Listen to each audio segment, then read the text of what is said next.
A boy sat alone on the steps, wiping away his tears with the sleeve of his old shirt. It seemed as if there was no one in the world who could love him. He had yellow eyes, an unusual color, from which tears flowed incessantly, streaming down his cheeks and leaving wet tracks. Suddenly, another person's hand gently touched his face, giving him the warmth he so desperately craved. The young man raised his head in surprise, wanting to know who this strange stranger was.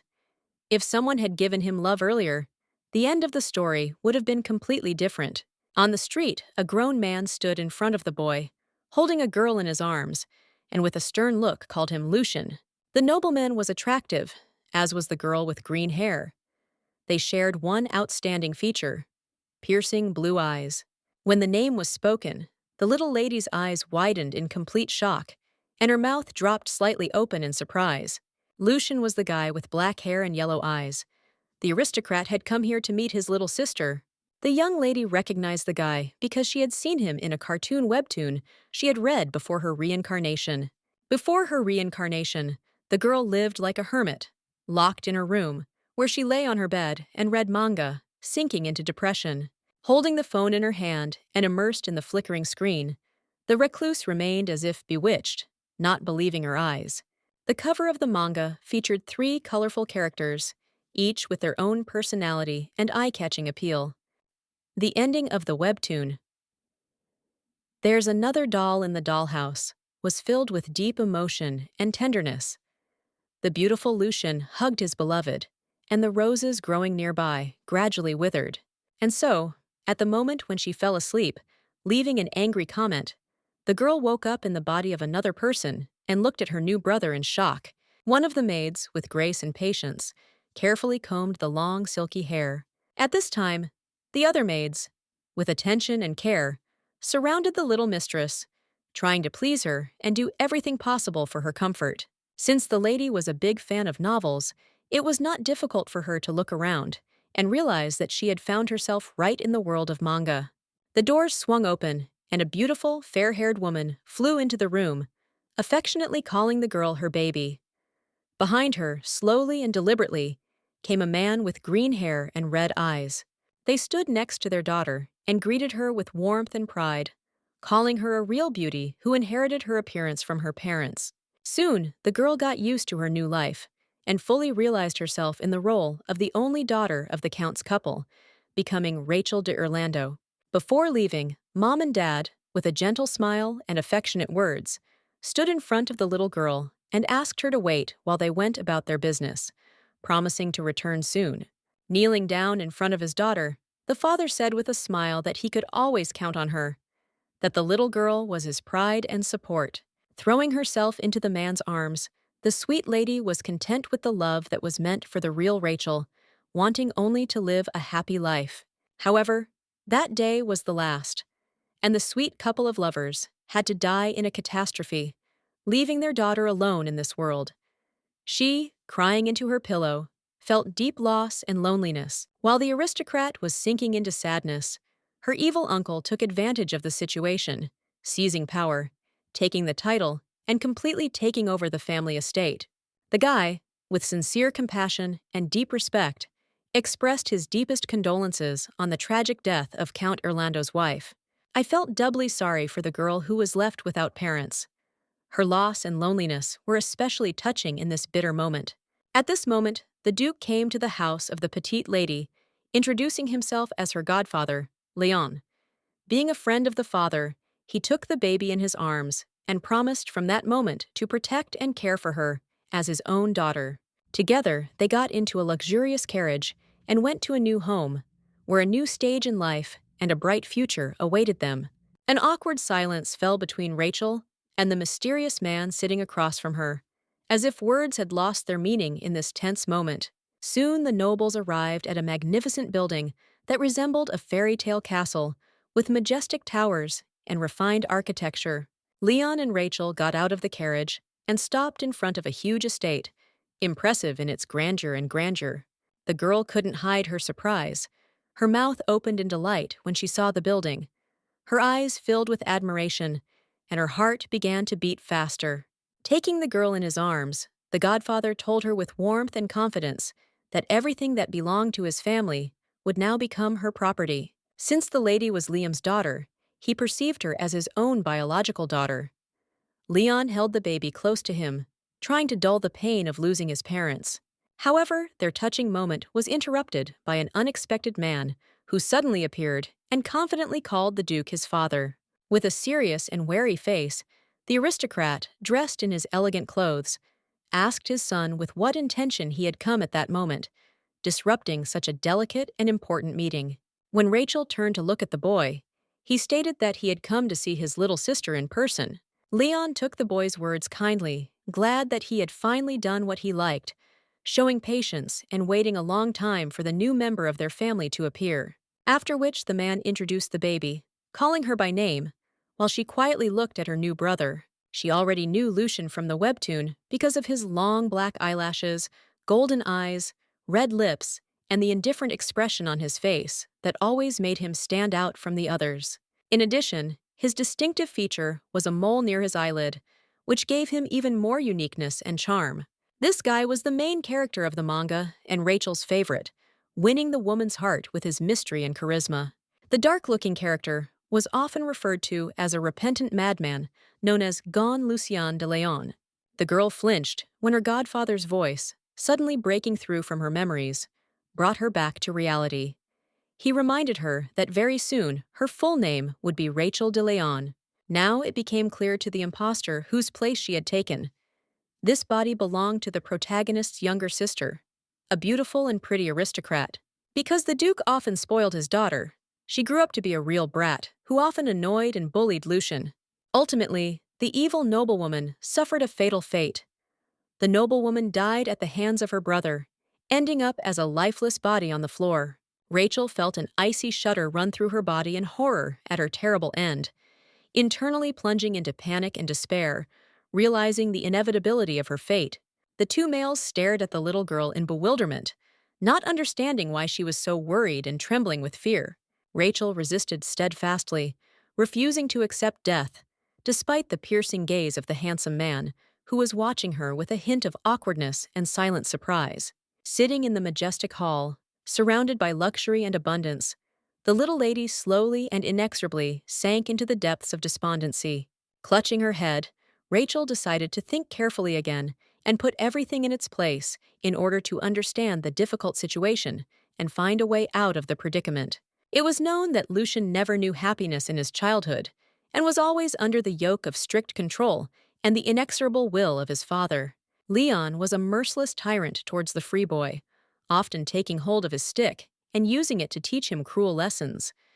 This torturous practice continued day after day. The man himself, whose name was Pedro, had also suffered from beatings 20 years earlier from his own father, the former Duke. One could say that this violence had been passed down from generation to generation. The reason for this hatred was not Pedro's love for women, but for men. More specifically, it was a guy with bright hair who often spent time with him. This guy with a kind smile and violet eyes was not only the object of the Duke's son's love, but also Rachel's father. His full name was Liam de Orlando.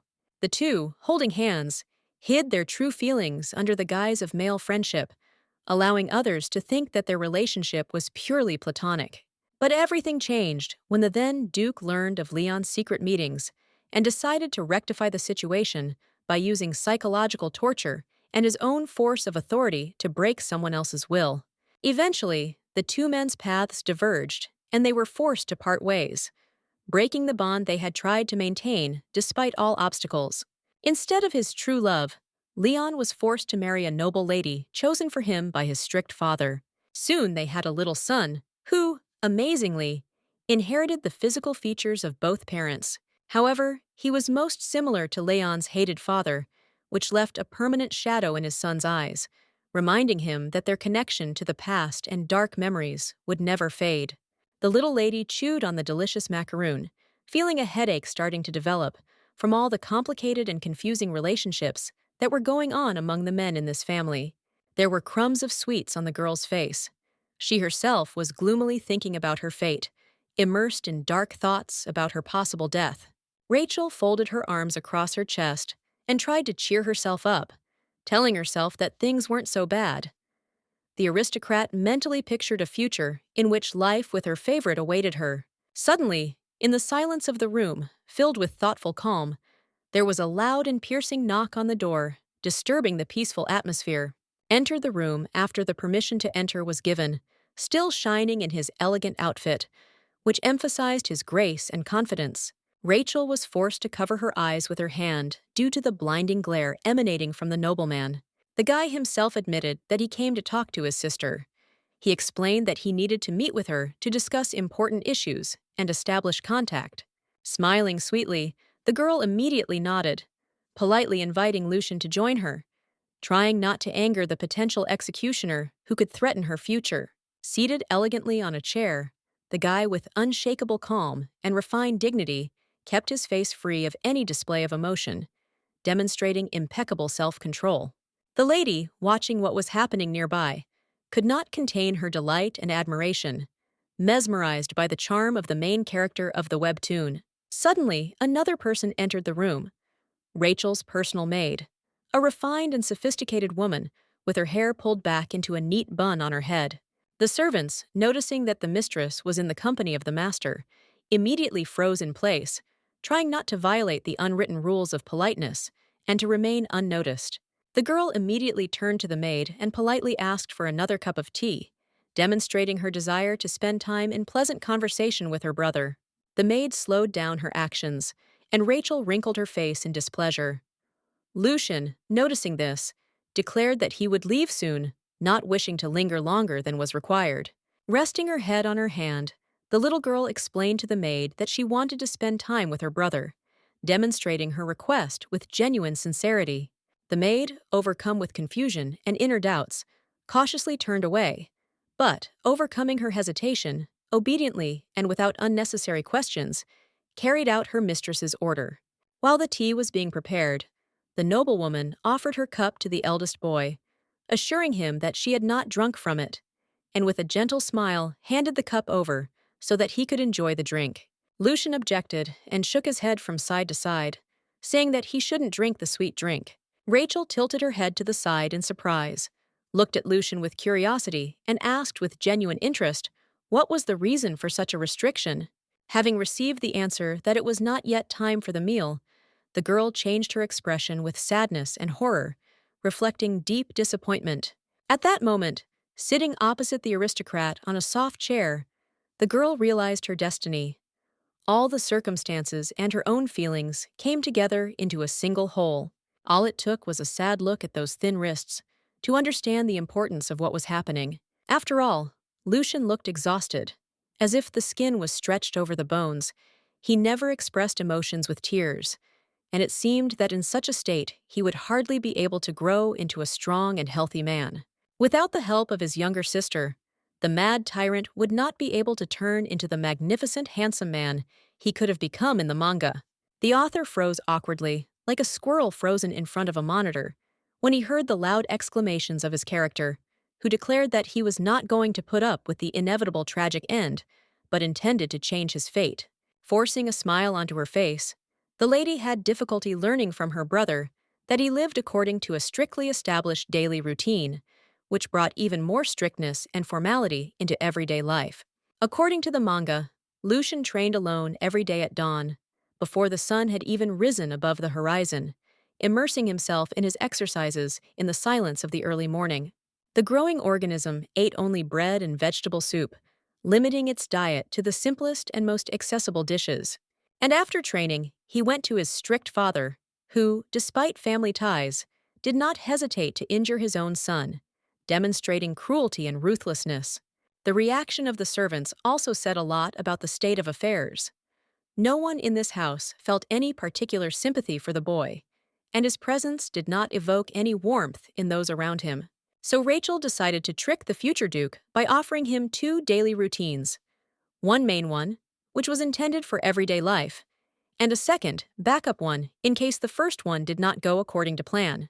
This gave Lucian some serious pause, as he was completely unaware of the existence of 2 different schedules. The little lady immediately began to actively gesticulate and persistently convince her relative that life would become much easier and more convenient.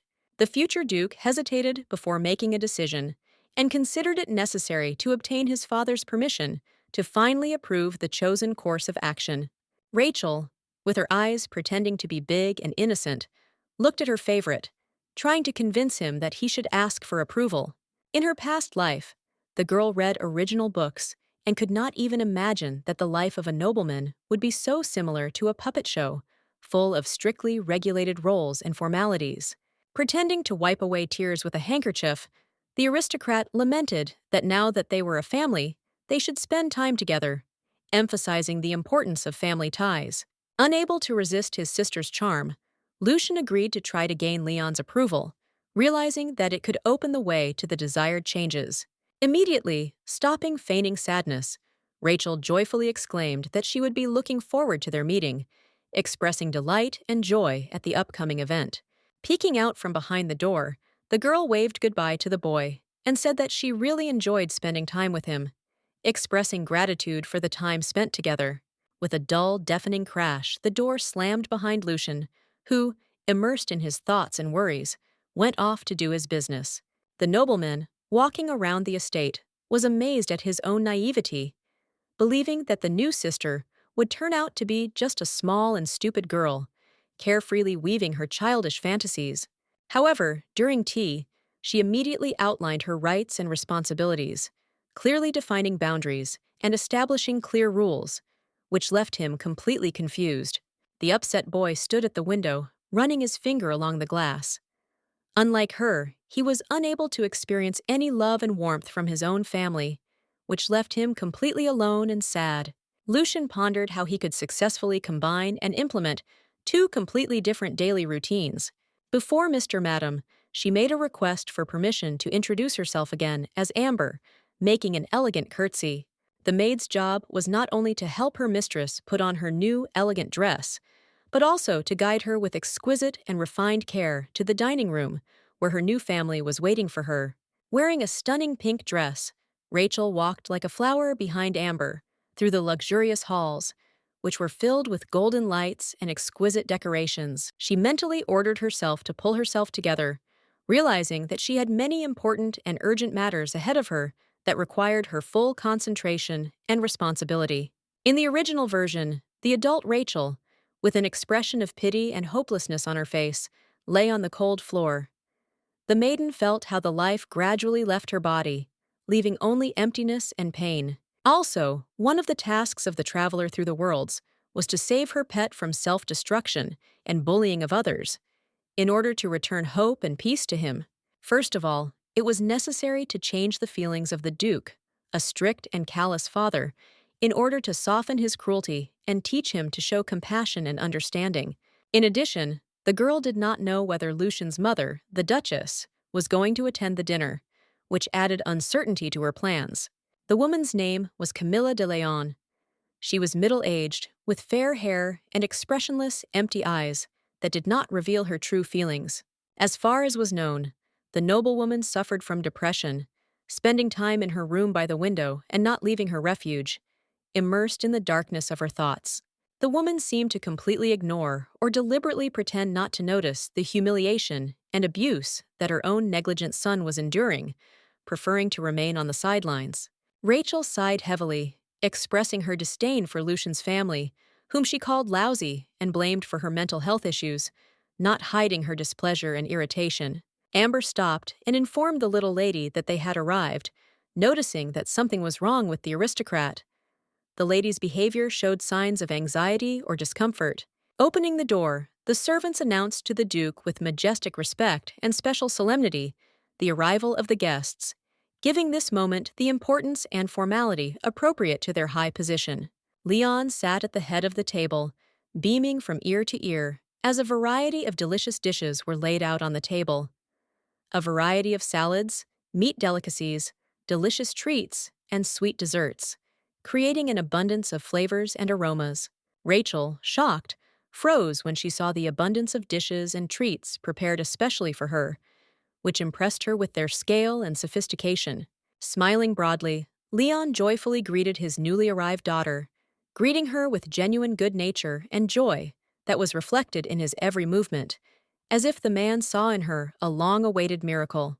As she approached the table, the little girl could not figure out for which of her relatives or friends this exquisite and magnificent banquet was organized. There was no one else at the table except her and the man. Even Lucian was absent. Rachel had to constantly remind herself to watch her face and maintain an outward calm. Therefore, sitting down next to the Duke, the girl joyfully greeted him with a bright and sincere smile, trying to create an atmosphere of comfort and warmth, despite the silence and the absence of other guests. When asked if anyone else was coming to dinner, Leon replied that no one else was expected. He wanted to spend time exclusively with his daughter, which was extremely important to him. With slight embarrassment and inner tension, Rachel expressed her gratitude to the aristocrat for his favor, while carefully hiding her excitement and awkwardness. During this time, Lucian, being completely alone, trained hard, striking the doll opponent and honing his fighting skills, striving to achieve perfection in every technique. Feeling that something was wrong with the situation and that Leon's love should belong to his son, the little girl took the napkin in her hands and, with obvious excitement, asked the Duke for permission to ask a question. The Duke, smiling, believing that he could expect any question, looked attentively at the girl, ready to answer all doubts and requests.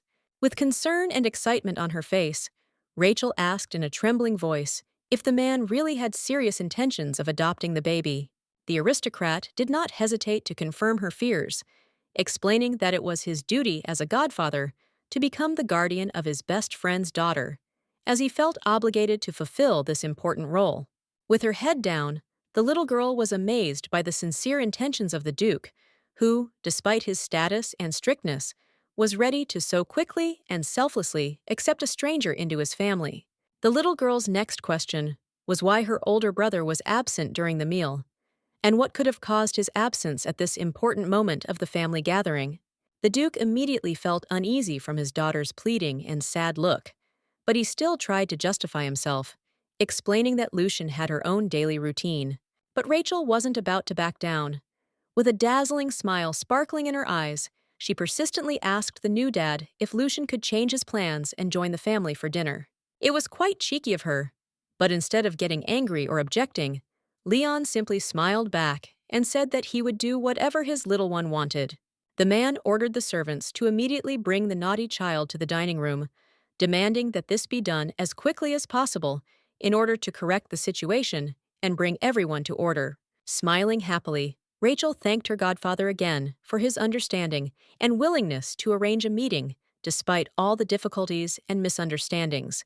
Approaching the little lady, the Duke remarked how remarkably she resembled her father, noting the similarity in features and manners. The aristocrat saw in her his old friend and lover, who had left this world only recently. The girl's resemblance to him was so striking that it caused him deep nostalgia and pain from loss. They stood in complete shock, unable to believe their ears, when the announcement of Mr. Lucian's arrival came like a bolt from the blue. The boy entered the room, attracting attention with his unearthly appearance. As always, he was dressed impeccably and had a serious, concentrated expression on his face. Rachel, seeing her elder brother, immediately went to him.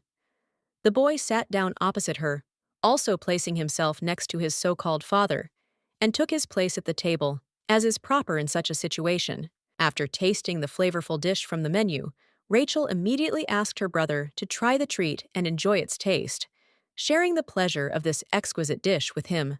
Lucian watched the other family members silently, obeying their orders and not interfering in what was happening. There was a jealousy in his golden eyes that was invisible to those around him, but obvious in the intense gaze and subtle changes in his facial expression that gave his demeanor a dark air. Having finished her meal, the girl jumped up from her seat and said a warm farewell to the Duke and her brother, expressing her gratitude for their attention. The Duke waved his hand happily, bidding farewell to the girl, while Lucian stood calmly and quietly nearby, watching the scene with an unperturbed expression. Together with the maid, Rachel slowly walked away from the hall, leaving the men standing in the hall, and went to her room, where the lady hoped to find peace and privacy after this long and tiring day. After the sweet girl had left his sight, the Duke, frowning, ordered the younger one to come to his office immediately, brooking no objections. Naive Rachel, walking around her new home with a blissful smile on her face, had no idea that her kind-hearted attitude towards Lucian only intensified his suffering and added even more torment to the pain. Holding onto the wall, the aristocrat's son barely made it through the corridors of the estate, trying not to fall after the harsh lesson he had received from his father. Instead of acknowledging his own child, Leon summoned the foolish boy to his presence to punish him for his willful intrusion into his daughter's room. The Duke was deeply outraged by such unheard-of impudence and willful behavior of the boy that he could not even obey simple commands, causing him a feeling of disappointment and anger. Moreover, the boy had the courage to start making excuses, which immediately caused even more anger in the man, and Leon immediately interrupted him, not allowing him to continue. All that interested the current Duke was how Lucian managed to convince the naive Rachel to personally invite her brother to dinner. Despite all his interference, the determinedly strict father took up a stick to teach his stupid boy proper manners and squeeze all the nonsense out of him, since the girl could not be involved in evil machinations. The boy was breathing heavily, unable to restore his breathing, which had become disrupted after the incident, and each breath was difficult for him. Lucian continued to walk quickly towards the room where he could take refuge from his troubles and find some comfort and peace. New luxurious dresses of various cuts, made from the most expensive fabrics and richly decorated with jewels, were a generous gift from the Duke.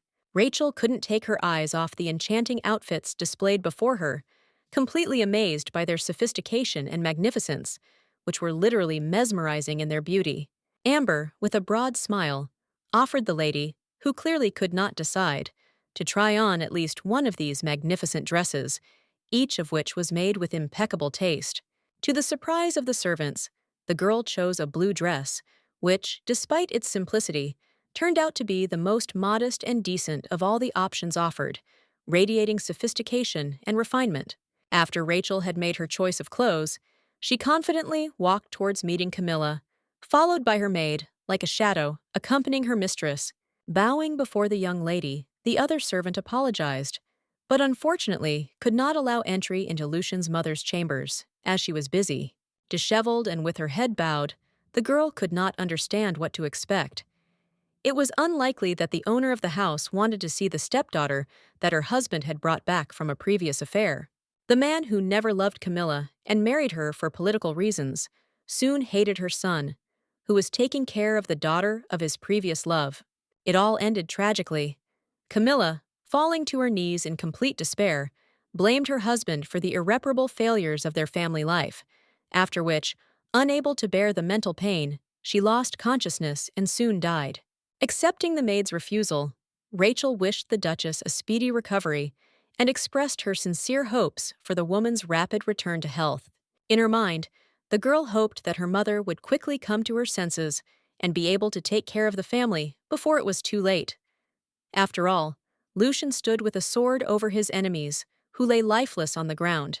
When Amber inquired if they were going to return to the ladies' quarters, she replied with slight surprise that she already had other plans that required her attention and time. Instead of patiently waiting for an answer, she could not contain her impatience and insistently demanded to know immediately where exactly her little brother was, her voice trembling with excitement and anxiety. At this time, Lucian was sitting in his room, surrounded by the dim light of the lamp, with a thoughtful and bored expression on his face.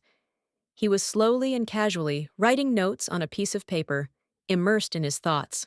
His usual daily routine was suddenly disrupted when his sister, with a joyful smile on her face, entered the room, carrying a basket of delicious food in her hands to cheer up the boy. The aristocrat was clearly struck and surprised by the unexpected visit of the little lady, which suddenly disturbed the peace.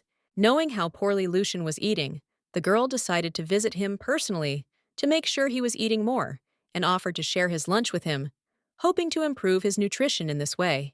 The nobleman ordered the little girl to return to her chambers and not disturb him, since according to the schedule, the boy had to rewrite a history book, which required complete concentration.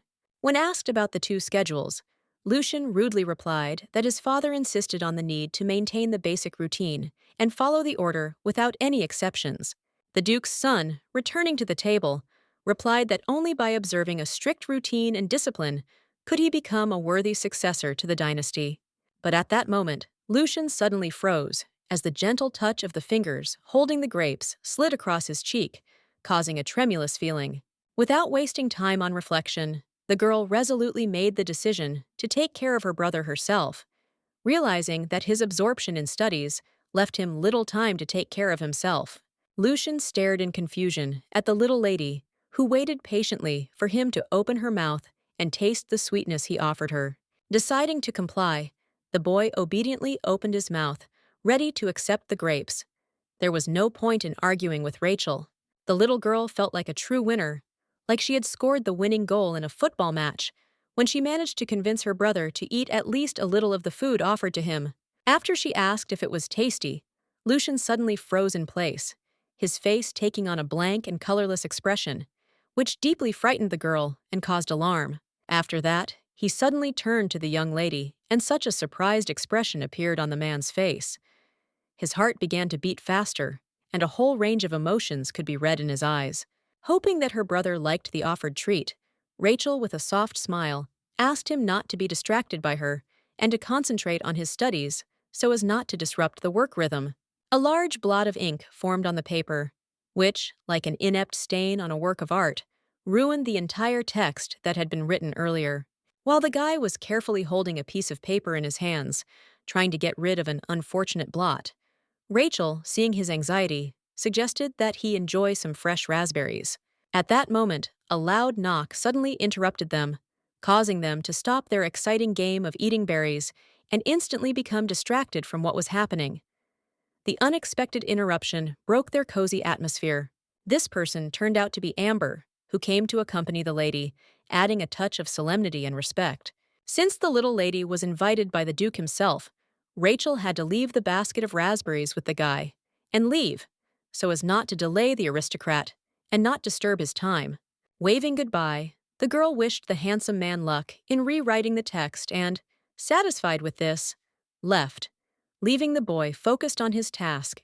Following his sister's advice, he tried the raspberries, but to his disappointment, they turned out to be completely tasteless and did not bring the expected pleasure. Although the berry the lady served him was incredibly pleasant, its taste was completely new and unique, revealing unexpected nuances and bringing extraordinary pleasure to the senses. An ominous shadow suddenly appeared behind Lucian, whispering in his ear that it was because of her evil magic that the boy had lost the ability to taste any food. In a cold voice, the boy ordered the evil not to interfere in the conversation anymore, making it clear that he did not want any continuation of this unpleasant interaction. A whole month has passed since Rachel began living in the luxurious mansion, taking on the role of the official daughter of the Duke. During this time, the lady got used to her new surroundings. When the little girl came to visit the Duchess, the servants again refused her visit, citing the illness of the mistress, which clearly created new barriers to their communication. The Duke continued to be kind and merciful to her, not changing his previous attitude and showing unfailing warmth and attention. Lucian continued to train with the sword as diligently as before, never losing his dedication and pursuit of excellence in the art of fencing. Noticing that someone had joined him, the guy froze in place and turned towards the intruder, ready to greet the new participant in the training with caution and attention. Frightened and with obvious tension, the boy recoiled from his sister, who had come again to feed her stupid brother, with a kind smile. Turning away from the little lady, he warned the little one not to come near during the training, so as not to interfere with her concentration on the exercise. Moreover, Lucian could accidentally hit her.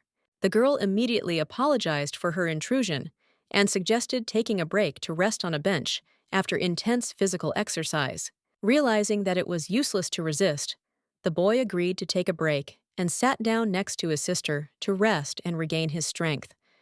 She began to take something out of a large box that she had brought with her. Large beads of sweat were streaming down the Duke's son's face, slowly rolling down his cheeks. But even in this exhausting state, the webtoon's protagonist continued to be the embodiment of irresistible beauty. Holding an iced tea in her hand, Rachel offered the boy to enjoy this refreshing drink to relieve the heat. However, the girl was shocked and dumbfounded when the boy confessed that her frequent visits only worsened his condition. Because of this, it became difficult for him to follow his schedule. Rachel, full of determination, tirelessly sought out a meeting with the guy for several months. She found the aristocrat in every familiar place, trying to find a moment for communication. Most likely, the girl had already managed to bore the handsome man, who silently watched her with his golden eyes, showing neither emotion nor interest. Realizing that the problem was that her meetings were not scheduled, the girl hung her head sadly. The boy, noticing her depressed state, objected. Slowly, he realized that the problem was indeed the routine of the day, and not the reluctance to see his little sister. Rachel was especially pleased to hear how genuinely her feelings were cared for. Such warm and sincere care penetrated into the depths of her soul, warming her fragile heart and giving her a sense of security and tenderness. The solution to the problem turned out to be simple. The girl suggested simply including herself in her brother's schedule so that they could find time to communicate without unnecessary complications. Not understanding what exactly was meant, Lucian, staring at the little girl in bewilderment, asked her with obvious surprise what exactly she meant, hoping to clarify this confusing situation. The guy decided not to miss his sister's efforts and try the iced tea that she had so carefully prepared, realizing that such care deserved attention and recognition. Reflecting, the boy explained that if he included his sister in his schedule, she would have to accompany him all day, which could be difficult and inconvenient for both parties. Embarrassed, the little lady covered her mouth with her hands, and her blue eyes lit up at the incredible opportunity to be next to her brother all day. Approaching Lucian, the girl with trepidation in her voice asked to allocate some free time to spend with her. The nobleman began to fuss and said that he would first like to ask his father about his opinion on this matter, in order to be sure of the correctness of his decision. At this answer, Rachel smiled and said that everything was fine. She did not want to cause more difficulties for her brother, who was already having big problems with the Duke. Sitting next to his sweet sister, the guy nevertheless promised her that he would definitely ask his dad for permission in the near future. These words brought genuine joy to the little girl. She smiled widely and then burst into loud, ringing laughter, filled with happiness and delight, unable to contain her emotions. Getting up from her seat, the girl began to dance joyfully and spin around herself, expressing her joy through graceful movements.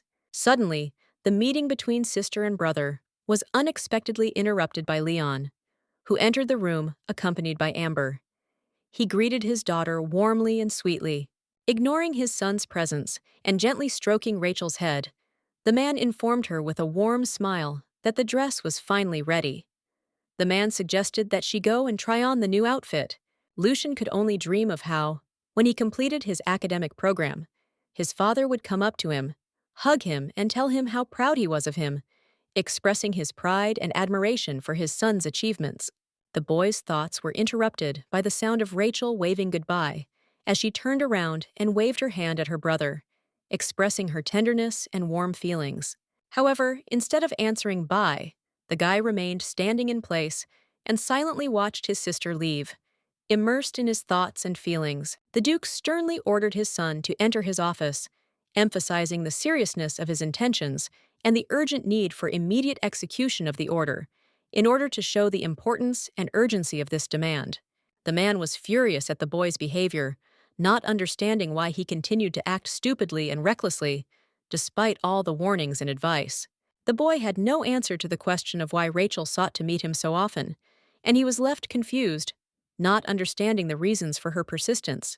The Duke shuddered at the sight of those amber eyes, feeling how the same empty gaze of his father involuntarily returned to him in his memories, causing heavy feelings in his soul. It was this vile man who separated the couple in love, and perhaps Leon and Liam would have stayed together if not for the intervention of others who destroyed their happiness. Pedro simply could not bear the idea of Lucian, who resembled his grandfather, spending time with sweet Rachel. This prospect worried and caused deep resentment. Loudly and with obvious irritation, the aristocrat called his son disgusting, which caused the boy deep pain. In an attempt to justify himself, the guy said that he would not even dare to think of spoiling his innocent sister. Leon ordered his offspring not to meet with the girl anymore, even if she herself wanted to continue the communication, emphasizing his determination and strict approach to this issue. After leaving his parents' room, Lucian looked down sadly. The truth was that he was indeed jealous of the lady, but he never wanted to use her for his own purposes. As the boy staggered towards his room, he thought about what he needed to do now to make his father notice his efforts and appreciate his efforts. The evil voice insistently insisted that he should stop his efforts and allow darkness to consume the soul of the future duke, pushing him towards thoughts of hopelessness and resignation. Deep down, the boy was forced to admit to himself that in the eyes of his parents, he would forever remain just a shadow, incapable of taking a significant place in their lives. It was extremely tempting to listen to the voice that offered relief from the excruciating trials and sufferings, providing an enticing opportunity to escape from all the difficulties. But before Lucian gave permission for evil to take over his body, he was distracted by the ringing voice of his sister, who suddenly appeared in front of him, interrupting the darkness of his thoughts and filling his heart with unexpected light. The boy stared at the little girl in surprise, unable to understand what she was doing there and why she had appeared at this moment. Leaning forward, the girl asked if her brother had anything else to do or if he was already on a break, wondering if they could spend time together. Smiling, Rachel promised that she would not interfere and would try not to distract her brother from his work so that he could calmly finish his studies and focus on important tasks. She just wanted to accompany her relative to his room, and nothing more, to make sure that the guy gets to his destination safely and without unnecessary difficulties. Their hands met and intertwined, creating a strong and warm connection filled with mutual understanding and tenderness that was reminiscent of a deep emotional and spiritual unity, strengthening their relationship. Lucian tightened his grip on Rachel's hand, feeling their hands clasped tightly. After all, there was one person in this house who noticed him and who cared about the boy. The aristocrat's mouth dropped open in surprise when her brother showed her affection for the first time, unexpectedly and touchingly showing his warm affection, which had previously seemed unattainable. Pointing her finger forward, Rachel insistently urged Lucian to move faster. There was nothing left to do but obey his sweet sister's request, and he obediently followed her. Walking down the hallway with the boy, the petite lady couldn't hide her happiness, enjoying this cute walk with her favorite character.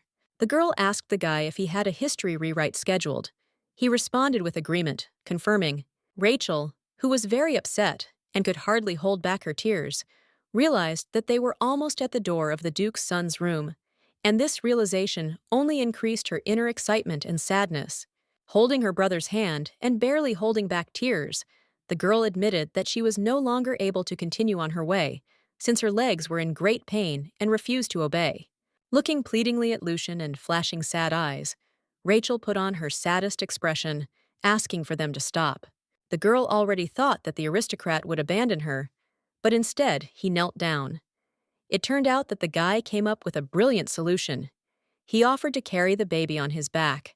Hugging her favorite webtoon character, she held him tightly, not believing her happiness and feeling her heart overflowing with joy. Carefully, trying not to disturb his peace, the girl carefully slid off Lucian's back, who knelt down, showing amazing patience and attentiveness to her needs. With a smile on her face, the lady heartily thanked the guy for his invaluable help and sincere kindness, expressing deep appreciation for his thoughtfulness and generosity. He just nodded silently in response and gently asked the girl to rest, demonstrating his care and attention. Rachel waved goodbye to her brother, which had become a tradition for her. Her heart was full of sadness, as it was hard for her to part with the person she wanted to spend more time with. Having closed the door behind him, Lucian leaned against it, immersed in deep thought, and froze in this position, trying to organize his thoughts. After that, he took one last look at the girl's room, feeling a brief moment of regret, and, collecting his thoughts, left, leaving behind a light shadow of memories. The day came when the mistress finally invited the surprised Rachel into her chambers. The girl was informed of this by the maids, who respectfully conveyed the important message of the mistress. Open-mouthed in delight, Rachel felt a deep sense of satisfaction at the Duchess's giving her the chance to greet her, feeling her heart fill with joy and gratitude. One of the servants, behaving with exceptional respect, slightly opened the door to Leon's wife's chambers, allowing the lady to enter. There, inside the luxuriously furnished room, A noble woman in a dark dress and with a strict hairstyle sat on a sofa. She looked thoughtfully into the distance, immersed in her thoughts, creating an atmosphere of deep calm. Entering inside, the girl, with grace and confidence, introduced herself by the name of her real father, proudly calling herself Rachel de Orlando. The little girl, enchanted by the atmosphere around her, suddenly froze in place with genuine amazement when she was unexpectedly asked about the meaning of the mysterious word marriage. The noble lady, with grace in her voice, told that in the country neighboring the great empire, there was a huge desert, covered with endless dry sands, stretching to the very horizon. The woman told the story of a traveler who, having left his caravan, was forced to wander alone through the merciless sands of the desert for several days, experiencing hardships and deprivations. Tormented by intense thirst and already despairing of finding a way, the man wandered through the desert when suddenly an oasis with crystal clear water sparkling in the rays of the sun opened up before him. Rushing towards the oasis with all his might, he could hardly believe his luck as he scooped up more crystal clear water in his palms. However, when he brought it to his mouth, instead of the long-awaited coolness, he felt only the bitter taste of sand. Turning her head indifferently to the side, the lady, with a slight hint of boredom in her voice, asked those present what Rachel thought about this. Turning her head indifferently to the side, the lady, with a slight hint of boredom in her voice, asked what Rachel thought about this. Whether mirages really only occur in deserts, or whether they can be found in other places as well. Obedient Rachel, having listened carefully to the warning, readily agreed and promised to remain vigilant in order to avoid the dangers hidden in the desert sands. The world traveler did not want to stay long with this family. As soon as Lucian found happiness, she would immediately leave so as not to disturb him.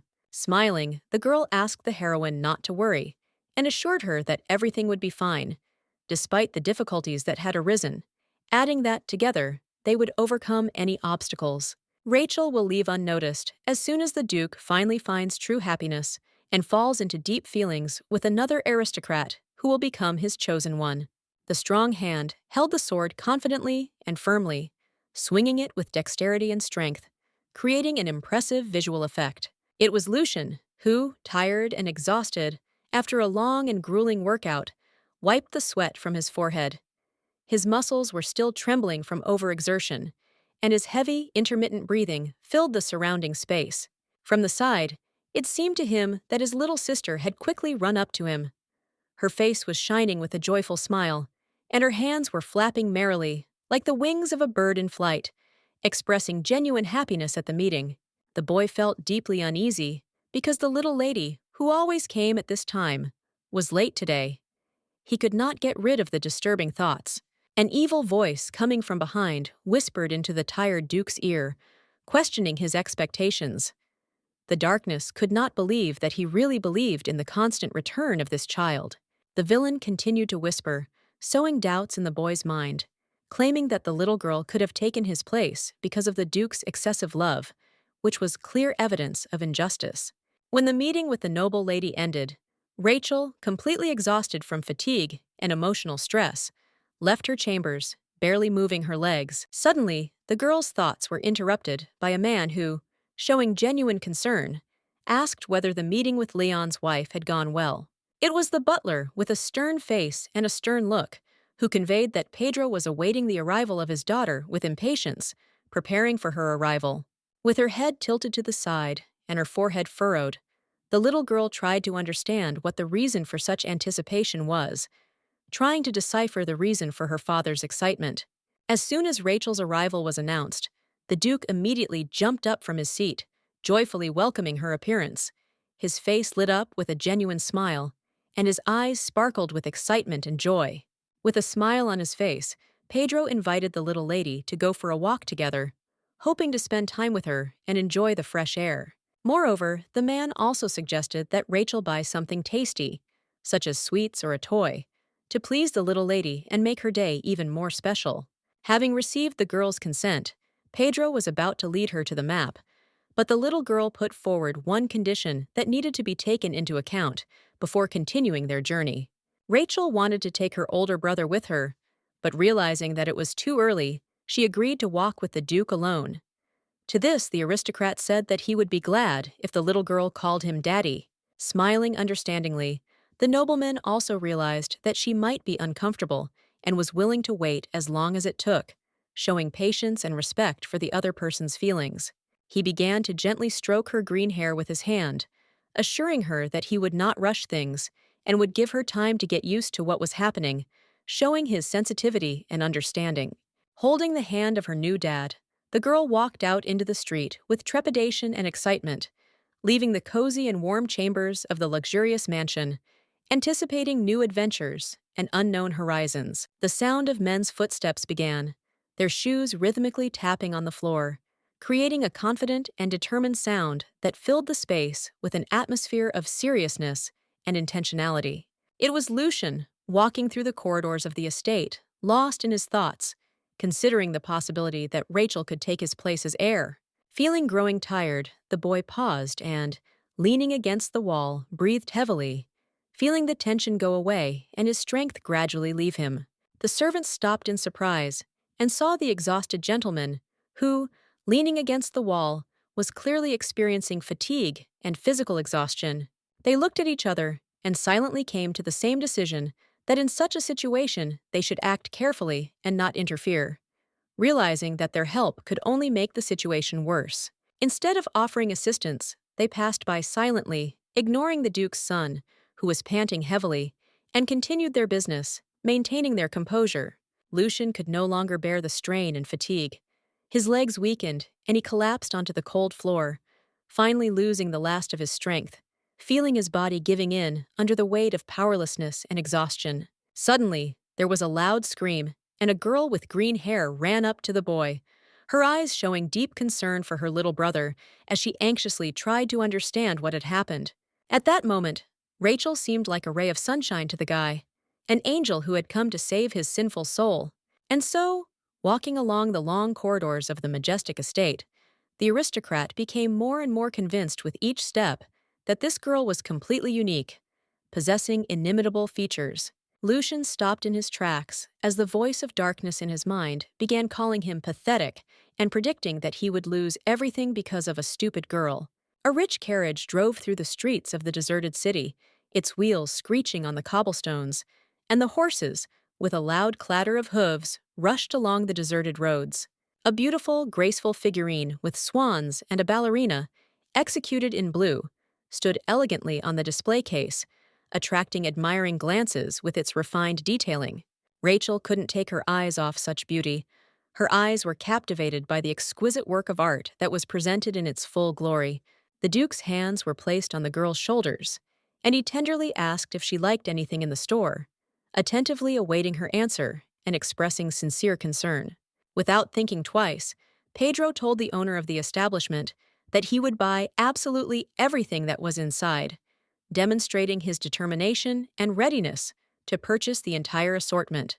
The servants lifted the heavy boxes and carried them into the carriage, trying to do it quickly and carefully so as not to slow down the loading process or damage the contents. With such a father, Rachel could easily live in the future in wealth, enjoying all the benefits of a luxurious life and knowing neither need nor deprivation. The girl began to persistently convince Leon that it was not worth spending so much money on purchases, and that all this was quite enough to satisfy all needs and desires. With a smile, the aristocrat suggested that instead of further shopping, they go and have a bite of something tasty from the menu, enjoying a pleasant time with their daughter. There was a vase with a flower on the windowsill, and a light curtain that protected it from the wind swayed smoothly, adding coziness to the atmosphere of the room. Lucian sat at his desk, focused on writing, strictly following the schedule and not being distracted by anything in order to complete all his tasks on time. The boy's hand trembled as the voice of darkness whispered in his ear that his little sister had not come to visit today, and a shadow of anxiety began to ominously thicken around his thoughts. The boy felt sick at the thought that Rachel would never come to him. At first, his parents and servants ignored him, and now even the girl, to whom the Duke's son attached special importance, began to avoid him, increasing the feeling of resentment. Grabbing his hair, he resisted, with all his might, the voice that demanded that he give up his body so that no one would dare look down on Lucian again. Suddenly, the door creaked unexpectedly, and neat shoes appeared in the doorway. Someone carefully and timidly entered the room, interrupting the tense atmosphere. It was Rachel, her face shining with genuine joy, and with a wide, warm smile, the little girl tenderly called her brother, trying to convey to him all her love. It was not difficult for her to guess where the boy was and what he was doing, rewriting another text, immersed in his work and not expecting a visit. She explained that she had spent the whole day out walking, but had now returned and brought something tasty to make the aristocrat's day a little brighter. The little lady was glad that when she came to him, she did it not just like that, but for a reason, bringing something important and necessary that could please and support him. The girl's concern brought a sweet and warm smile to Lucian's face, which seemed to illuminate his face like a ray of light.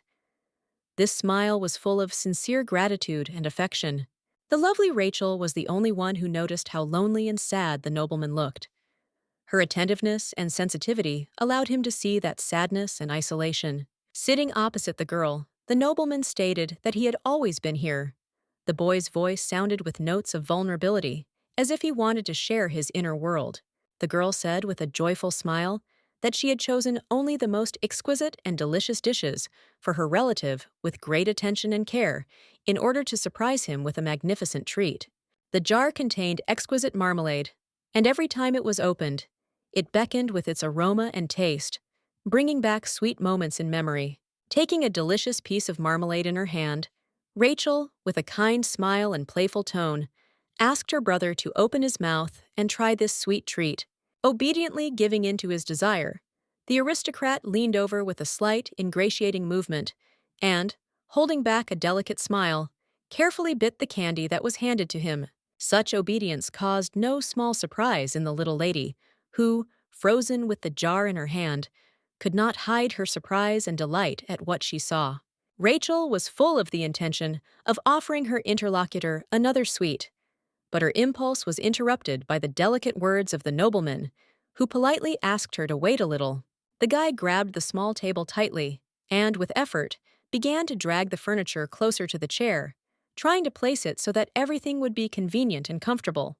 With a wave of his hand, he gestured with an elegant grace for the aristocrat to take the seat next to him, pointing to the empty chair with an easy grace.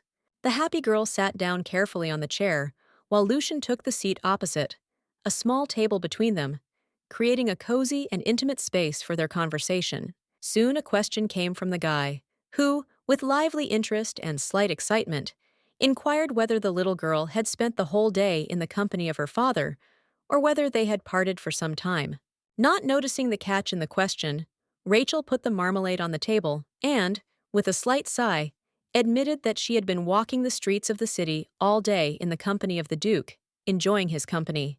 Bringing her hands to her face, the little girl exclaimed, filling her voice with notes of surprise. Had Lucian really missed her so much after all this time? When the boy heard that they missed him, his face immediately lit up with a wide and sincere smile, filled with touching happiness and deep joy. The boy's blue eyes sparkled with surprise as he saw the usually emotionless aristocrat open up for the first time, giving a genuine and open smile.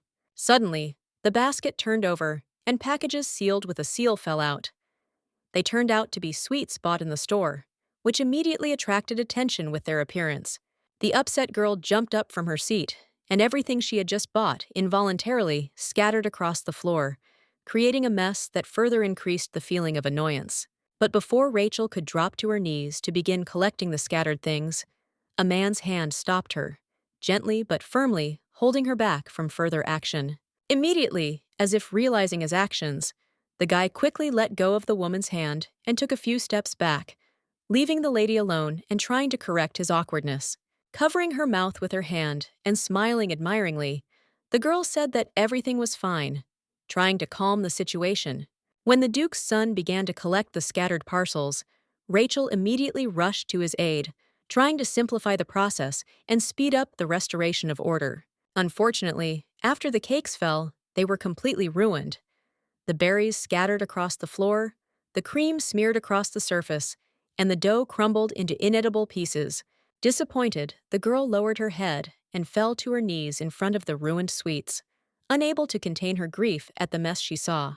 The older brother's soothing hand fell softly on Rachel's arms, and he said that everything was okay, trying to calm and soothe her upset feelings. Smiling, the guy expressed deep gratitude to the lady for her efforts and the cakes she provided, emphasizing how much he appreciated the efforts and attention. The embarrassed aristocrat, blushing slightly, said the word please and added that it was all nonsense, trying to minimize the significance of what had happened. The man promised that he would definitely get permission from his father, which impressed Rachel and surprised her, as it showed his respect.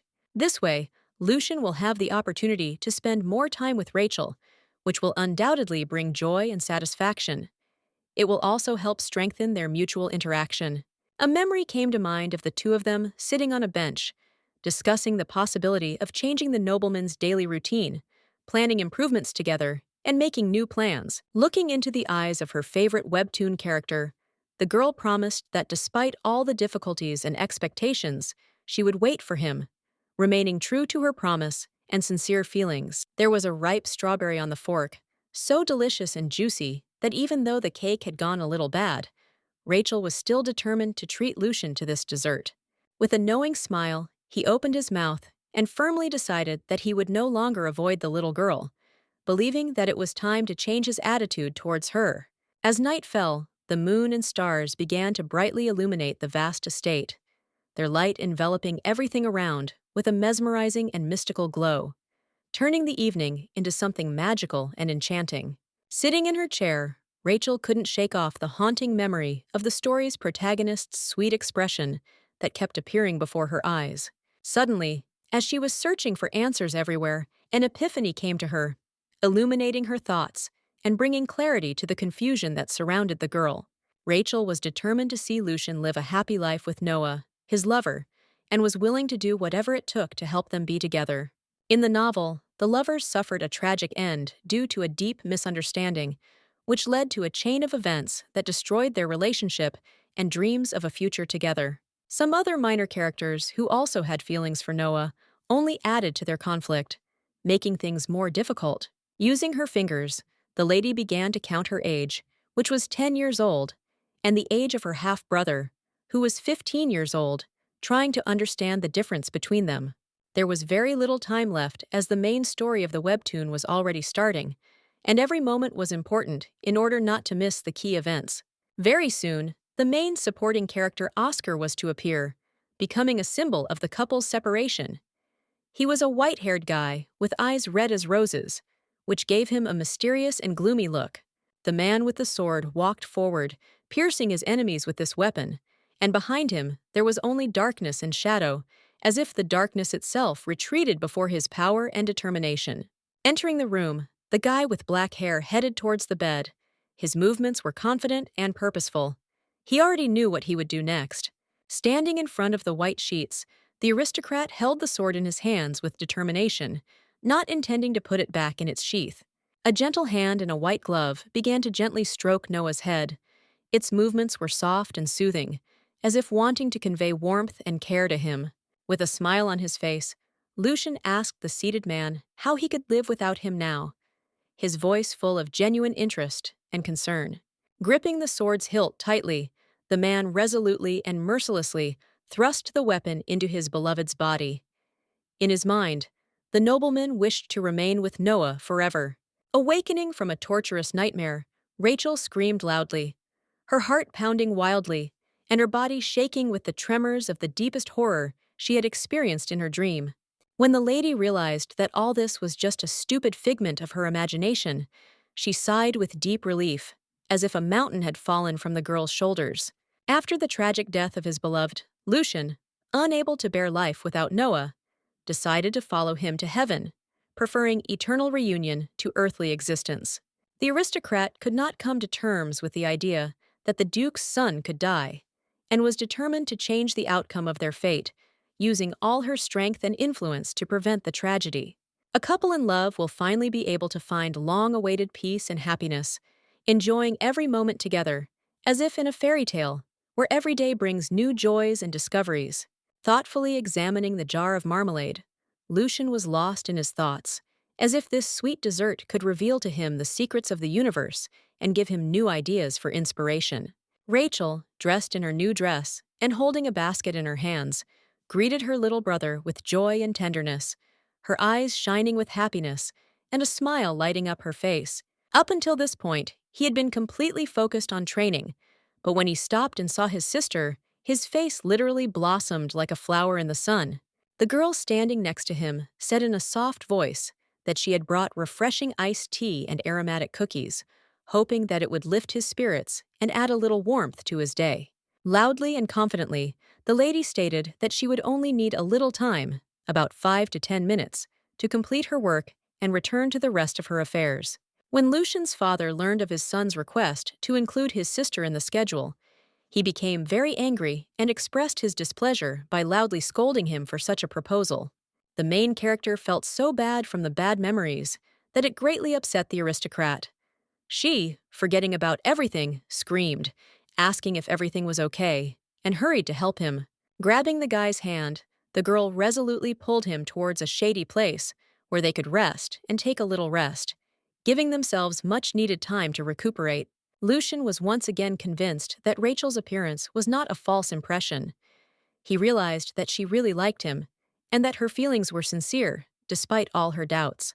Sitting on the bench, the girl handed over iced tea, which turned out to be just what was needed in the midst of an intense workout to refresh herself. Carefully placing her hand on the boy's forehead, Rachel, worried about the possible rise in temperature, could not help but notice how this action caused the aristocrat to blush brightly, which was noticeable on his face. Turning away and trying to hide his embarrassment, the nobleman referred to the hot weather, claiming that it was the weather that was the cause of his sweat and awkwardness. Lucian drained the glass of drink in one gulp, leaving not a drop, as if trying to get rid of thirst and tension in the moment. After she served him the drink, she also offered him a fragrant cookie, which the boy accepted with sincere gratitude, pleasantly surprised by this gesture of kindness. Suddenly, Amber appeared at that place, her posture expressing determination, and her gaze directed towards the mistress, towards whom the servant was rapidly heading, as if following an inescapable fate. Approaching the nobles, who were sitting on the bench, the servants reported that the Duke had been waiting and looking for Milady for a long time, reminding them of the importance and urgency of the situation. Rising from her seat, the lady addressed her little brother with warmth, assuring him that she would soon return, as soon as she had completed her short but important meeting with Pedro. Turning away, Lucian felt jealous of Rachel's father, who could see her whenever he wanted, while Lucian himself barely found time in his busy schedule to spend with her. The aristocrat was incredibly happy to see his sweet daughter on this beautiful day, which seemed especially magical thanks to her presence. Embracing the little girl with warm joy, he expressed his deep satisfaction, stating that the order had finally been successfully completed, and this long-awaited achievement was a source of great pride.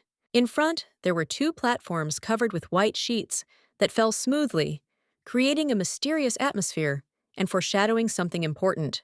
There, inside the cage, sat a representative of the werewolf race, a small fox with snow-white fur and bright red eyes, radiating a special, mysterious charm. And to my great surprise, this little fox turned out to be Oscar, one of the most minor, but nonetheless intriguing characters from the webtoon.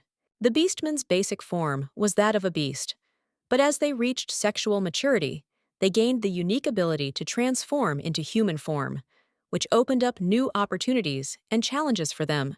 However, in the Leonis Empire, the beastmen were treated with extreme disdain and cruelty, providing them with the most humiliating conditions and depriving them of basic rights and respect. And Leon was no exception. The real Rachel received a fox cub as a gift, bought on the black market, which was no different from the others, and she, mercilessly mocking the animal, showed her cruelty. Despite the secrecy of his feelings, Oscar quickly fell in love with Noah, who treated the fox with warmth and affection, showing him the kindness and care that he sorely lacked. Later, under cover of night, Oscar escaped, taking with him his beloved who was held captive by Lucian, seeking to start a new life away from his past suffering. When the Duke returned home, he believed that his lover had only gotten closer to him in order to fool the aristocrat and use his feelings for his own purposes. And soon, Noah found himself locked up again, his freedom once again limited, and his hopes for release overshadowed by harsh reality. Thus, the man became the personal doll of the rude Duke, who locked his toy in a room where not a single ray of light entered, leaving him in complete solitude and darkness. Unable to bear the suffering, Noah drank the poison and calmly left this world, choosing the last path to liberation from torment. The frightened little fox, curled up into a ball from fear and anxiety, hid under the girl's intense and penetrating gaze, which seemed to penetrate into the very depths of his being. Oscar's bad temper had made him unpopular with Rachel, but now, locked in a cage, he only evoked pity and sympathy, despite their previous differences. The girl told her father that the fox was very cute and nice, which brought her great pleasure and joy, as she sincerely enjoyed his company. Thus, the fox cub was called a cute little ball of fur, which surprised the animal itself, which probably did not expect such touching and affectionate treatment. Leaning towards her new friend, Rachel offered him her friendship, sincerely hoping that this would be the beginning of a warm and trusting relationship. At that moment, the Duke reminded her of the second gift, which was still waiting for her under the sheet, giving the situation an air of mystery and intrigue, as if promising something special and unforgettable. There, inside the cage, sat a magnificent falcon that could be used for hunting, radiating grace and strength, ready to become a faithful companion on the battlefield. The little lady's mouth dropped open in shock, her eyes widening in admiration as she saw the falcon, and her heart began to beat faster in joyful surprise. The lady also gave him the name Damien, which, unlike the fox's name, was normal and beautiful, giving the falcon a special charm and elegance. A tension like lightning appeared between the girl and the white beast when he clearly expressed his dissatisfaction with the new name, which did not correspond to his previous expectations and dignity. After replacing the red necklace on the fox's neck, the girl informed the Duke that the jewel looked too tight and uncomfortable, unsuitable for such a refined animal. The aristocrat explained that the collar was created by a famous high-level magician for the purpose of restraining the beast. He added that such a device was extremely durable and difficult to destroy. Unlike the falcon, who was tame and calm, the fox cub was wild and unpredictable, which could pose a threat to Rachel's life if she was not careful. Pedro stressed that his daughter could never fully trust the cunning and unpredictable pet, as no one could predict when the fox might suddenly cut its owner's neck. Slowly and carefully, Lucian walked towards the suitcase that rested on the bench. His steps were measured and focused, as if he was carefully considering every move. When the training time came to an end and Rachel still had not shown up, the boy, showing concern and responsibility, decided to take the suitcase himself and take it to her, so as not to leave the lady without the necessary thing. The frightened fox hid from the girl under the bed and stubbornly refused to come out, despite all the persuasion and unsuccessful attempts to force her to leave her hiding place. The lady, frustrated and tired, sighed deeply as she sat near the sofa. She was exhausted from endless attempts to coax the stubborn pet out of his hiding place. The girl also tried to lure the pet with candy. However, the treat suddenly slipped out of her little hands and rolled to the side. The beast stared at the food with his large, slanted eyes, as if he couldn't believe what was happening. His gaze was full of bewilderment and curiosity, as if he had never seen such a treat before. Having tasted the treat, the pet ate it with great pleasure, experiencing genuine enjoyment. Its cute face lit up with joy. Without losing her composure and showing resourcefulness, Rachel offered even more candy in exchange for the little bundle obediently coming out from under the sofa and stopping hiding. The Duke's son stood at the door, waiting with secret excitement for the moment when he would finally be given the opportunity to enter. The delicate youth could not allow himself to simply enter the lady's chambers without prior permission. Several times the hand touched the surface of the door, making a light knock, as if trying to attract attention and show its respect for the rules of politeness. Lucian, in horror and fear, stopped in his tracks when he heard a loud cry. His face was distorted with fear, and he froze as if taken by surprise, not knowing what to do next. The future Duke, his face expressing deep concern, rushed into the room. He anxiously asked his sister if everything was all right, his voice trembling with excitement. There, inside the room, a lady sat on her knees, lost in her thoughts, and next to her lay an animal, through whose body electric discharges ran, creating an ominous glow. Trembling with pain, the animal made pitiful sounds that touched the soul and evoked deep compassion. Mercilessly, with malice in his eyes, the boy grabbed the fox by the collar and lifted him into the air, intending to punish the one who harmed the little girl. The wild beast himself knew the bitter truth about how people first fed magical creatures, attracting their trust, and then mercilessly caught and put them in cages, condemning them to captivity. And this time, the little ball of fur decided to take the initiative into its own paws and be the first to attack the person who had sheltered the animal, trying to avoid the sad fate prepared for many magical creatures. The poor creature's tight grip caused tears to flow down his furry cheeks, reflecting all the pain and despair he was experiencing at that moment. Suddenly, Rachel intervened, jumping up to her brother and pleadingly asking the boy to let the animal go, trying to prevent further suffering of the innocent creature. With a pitiful face, the lady explained that the fox had simply been frightened when she had suddenly touched him. Her voice was full of compassion and a desire to protect the poor creature from further harm. In the end, the aristocrat's son, having accepted his sister's request, agreed to let the fox go, but, unable to restrain himself from a burst of emotion, was about to throw it out the window. Fortunately, the nobleman was stopped at the last moment by the girl.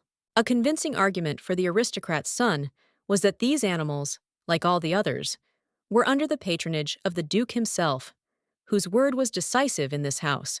As soon as the fox was free, he immediately ran under the bed, hiding from the world and trembling with fear, as if he was looking for shelter and safety there.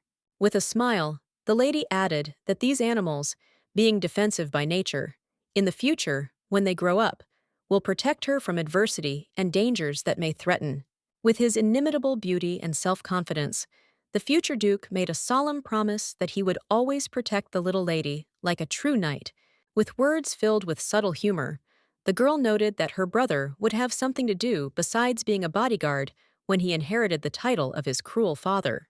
Moreover, the little girl was worried about why Lucian, who suddenly showed unexpected and even extraordinary attention, chose this particular moment to visit the sweet lady. The man, pointing to the suitcase, calmly explained that this suitcase was peacefully located by the door, calmly awaiting its time. A happy Rachel thanked the aristocrat for his kindness, expressing her deep appreciation and sincere gratitude for his attention. When asked if he was going to leave now, Lucian replied that he couldn't stick to his routine because he was worried about the possible threat of werewolves harming the maiden.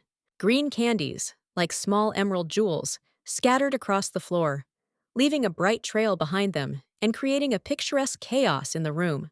This drew attention to the furball, whose ears were visible, creating a curious and almost cute contrast to the background.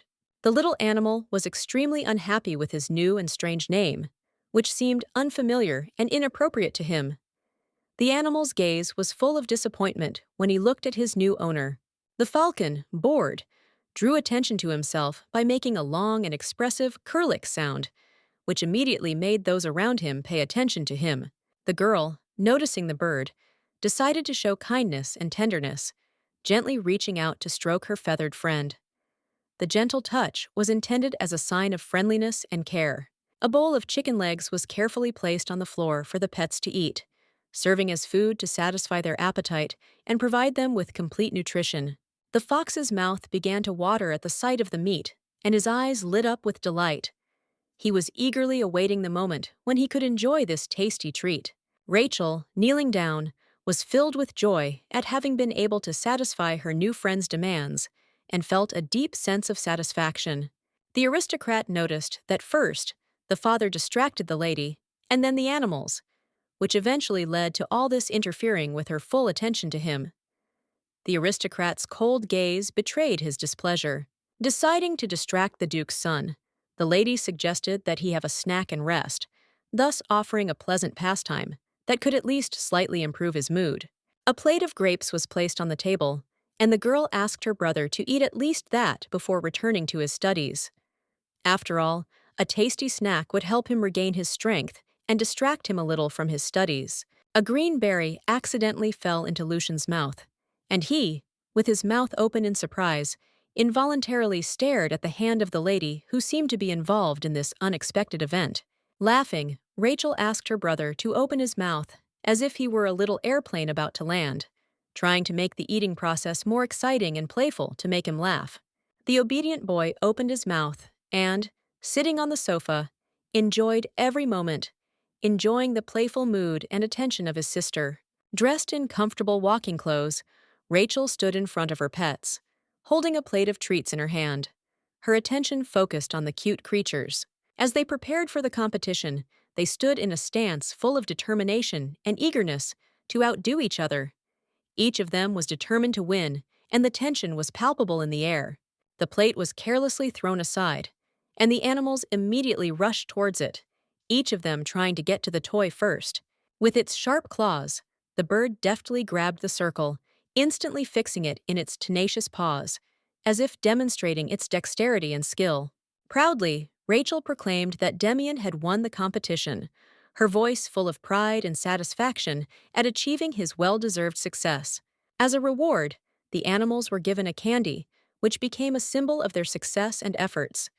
Each of them, having received their sweet share, was glad and happy, feeling recognition of their efforts. Unexpectedly, Lucian joined them, showing obvious indifference as he carefully watched the girl's interaction with the animals. Noticing that her little brother had approached, the lady turned to him and greeted him warmly. Her feminine face lit up with a kind smile, reflecting the joy of his presence. With a smile on her face, Rachel suggested that the aristocrat try his hand at training the animals, inviting him to join in on the exciting activity. Seeing a favorite toy in a person's hand, the animals immediately prepared to run away. Their eyes lit up with excitement, and they began to fidget nervously in anticipation of the moment when they could rush for the treasured thing. With one swing, Lucian threw the plate so far that it quickly soared into the air and disappeared among the clouds, leaving only a trace in the sky and the surprised looks of those around. At that very moment, the pets rushed towards the plate, competing with each other, each animal trying its best to get ahead of the other in this exciting race. Having got rid of his competitors, the boy invited the girl to go into the shade. He kindly offered her a rest in a quiet place to restore her strength. Sitting down on the bench, the girl began to tell the janitor about the bird and the fox, chatting incessantly about their hobbies and funny habits. She described in detail their habits, interests, and all the little things. But soon, Rachel was interrupted by her brother's cold voice, who informed her that the lady was currently with him and she should focus on communicating with him and not on endless stories about pets. The girl stared in surprise at her brother, who froze mid-sentence, and her gaze was full of incomprehension and bewilderment at the fact that he suddenly stopped speaking. But then their conversation was interrupted by a fox, who was running with a disc in his teeth, attracting the attention of everyone around with his fast-running and playful mood. Suddenly, the falcon crashed into its rival, trying to take the toy away. A powerful blow and a swift movement were aimed at returning the desired thing. Rachel immediately rushed to the pets to resolve their dispute, trying to quickly calm the tense situation and restore peace between the rival animals. Embracing the werewolves, the lady warmly asked them to calm down, promising that they would both receive a reward. The words were full of concern and a sincere desire to reward them for their patience and obedience. Lucian watched their interactions silently, his cold gaze fixated on every movement, showing undisguised irritation and displeasure with what was happening. Suddenly, they were joined by the Duke and his faithful maid Amber, who greeted their daughter with genuine hospitality and sincere warmth.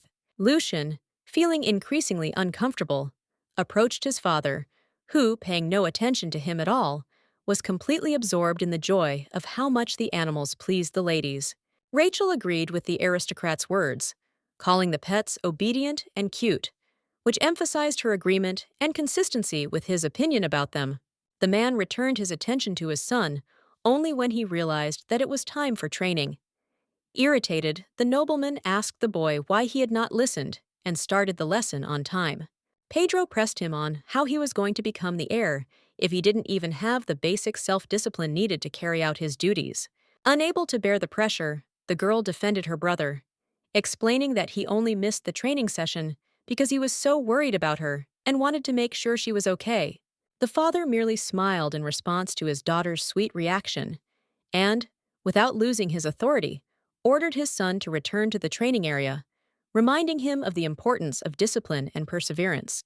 While the man was eager to spend his free time in Rachel's company, enjoying every moment of their communication and immersing himself in the atmosphere of relaxed and sincere interaction, he suggested that she go out and buy some new toys, and before that, go with Amber and change into a new outfit to create a fresher and more stylish look for their time together. Disappointed that she had not been able to spend more time with Lucian, the girl waved goodbye to her brother, expressing her sadness and regret at the brevity of their meeting. Secretly from everyone, the boy also dreamed of spending time with the lady away from strangers, in a cozy and secluded place where they could enjoy each other and immerse themselves in an atmosphere of intimacy and peace. Their hands, tenderly intertwined, would create a feeling of deep closeness and mutual warmth, as if an invisible thread connected their hearts. With two ponytails on top of her head, the girl was unable to make the most important choice in her life, as her attention was scattered, and the decision seemed too difficult and confusing. We had a choice to decide on the color of the pet's bed. Each shade had to take into account both aesthetic preferences and convenience for the pet itself. The Duke politely inquired whether his daughter liked the things, to which she replied in the affirmative. In response to his interest, she expressed a desire to make a gift to the fox. Without thinking twice, the aristocrat, with a slight smile, informed the shop owner that he was going to buy 2 items at once. This news made the owner genuinely happy, and he was pleasantly surprised by such a generous decision. Pedro, with determination and deep affection, said that he was ready to purchase anything his precious and beloved daughter desired in order to see her happiness and satisfaction. As a result, there was a whole mountain of products on the table, from which they chose exactly those that corresponded to their preferences and plans. When asked if they would continue to look for other products, Rachel shook her head, insisting that this quantity was sufficient and no further searches would be required. With a kind smile, Pedro invited his little daughter to return back to the cozy carriage to continue their exciting and joyful journey through the picturesque surroundings. The lady herself could not believe that such a kind and sympathetic man could become a cruel tyrant towards Lucian, as it seemed absolutely incredible and inconsistent with his character. The carriage with the coachman in front moved slowly forward, passing by picturesque landscapes where nature spread out before the eyes, amazing with the beauty of flowering meadows and green forests. The girl thought that it would be much better if the Duke treated her with the same care and respect as he did his son, because this would avoid injustice. Noticing the strange expression on the girl's face, the Duke asked worriedly how she was feeling and if she needed anything to make her feel better and more comfortable. In her thoughts, Rachel firmly ordered the aristocrat to be kinder to Lucian, hoping that this would change the attitude and bring more fairness to their family relations. However, in reality, fearing to incur wrath, the girl awkwardly said that everything was enough, trying to avoid conflict and remain calm. Laughing into his hand, Pedro again compared the lady to her father Liam, noting how similar they were in their mannerisms and personalities, which only emphasized the family resemblance and uniqueness of each of them. The man also admitted that by showing kindness to the girl, he was thereby repaying the debt his heart owed to an old friend who had once been a loyal ally to him. Hanging her head in disappointment, Rachel reminded herself that she was only a replacement for her father, and that the care she was receiving was not for her, but for someone else. Under the rays of the setting sun, the estate delighted with its exquisite beauty, illuminated by a warm golden light that gave it even more charm and grandeur. The maids walking along the corridors of the house discussed their mistress's new pets, animatedly sharing their impressions of how they had adapted to their new surroundings. Moreover, Rachel looked incredibly cute while playing with the werewolves. Her smile and joy were so infectious that they attracted the attention of everyone around her. All this time, the Duke's hot-blooded son was upset by how much time his little sister spent playing with animals, instead of spending it with Lucian, who also deserved attention and companionship. The little lady spent the whole day with the pets, morning, lunch, and evening, completely immersed in caring for and playing with them, enjoying their company and affection. Although, taking into account how often the boy himself had previously avoided communication with the little girl and shown indifference towards her. Such behavior was quite predictable, and there was nothing unexpected about it. The boy stood in his place, his shiny shoes resting on the cold tiled floor, creating a contrast between his neat appearance and the stark simplicity of his surroundings. Darkness appeared in front of the boy and announced that his girlfriend had new toys. The scary voice was full of discontent, as if this was another reason for concern. He mockingly called his master just another doll that sweet Rachel played with, emphasizing his disdain for how easily she could manipulate those around her. Lucian easily crushed the shadow with his foot, saying that he didn't care who he was to the girl, showing that he didn't care what the little girl thought of him, and he wasn't going to give it any importance. According to the nobleman, the whole essence of the problem lay in wild animals, which he considered the main source of threats and all the troubles that arose. The evil pets were simply waiting for their time, when they could leave their pretentious manners and finally attack the defenseless Rachel, against whom they had long harbored their anger and were preparing for the decisive blow. Walking further along the corridors, the boy decided to always stay close to the lady, so that he could come to her aid at any moment and protect her from possible threats. At this moment, the girl was happily showing her friends the new purchases she had made earlier in the city.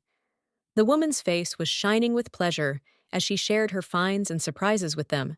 Taking one of the boxes in her hands, the lady invited the falcon to open it and see what was inside, waiting with interest for his reaction to the contents.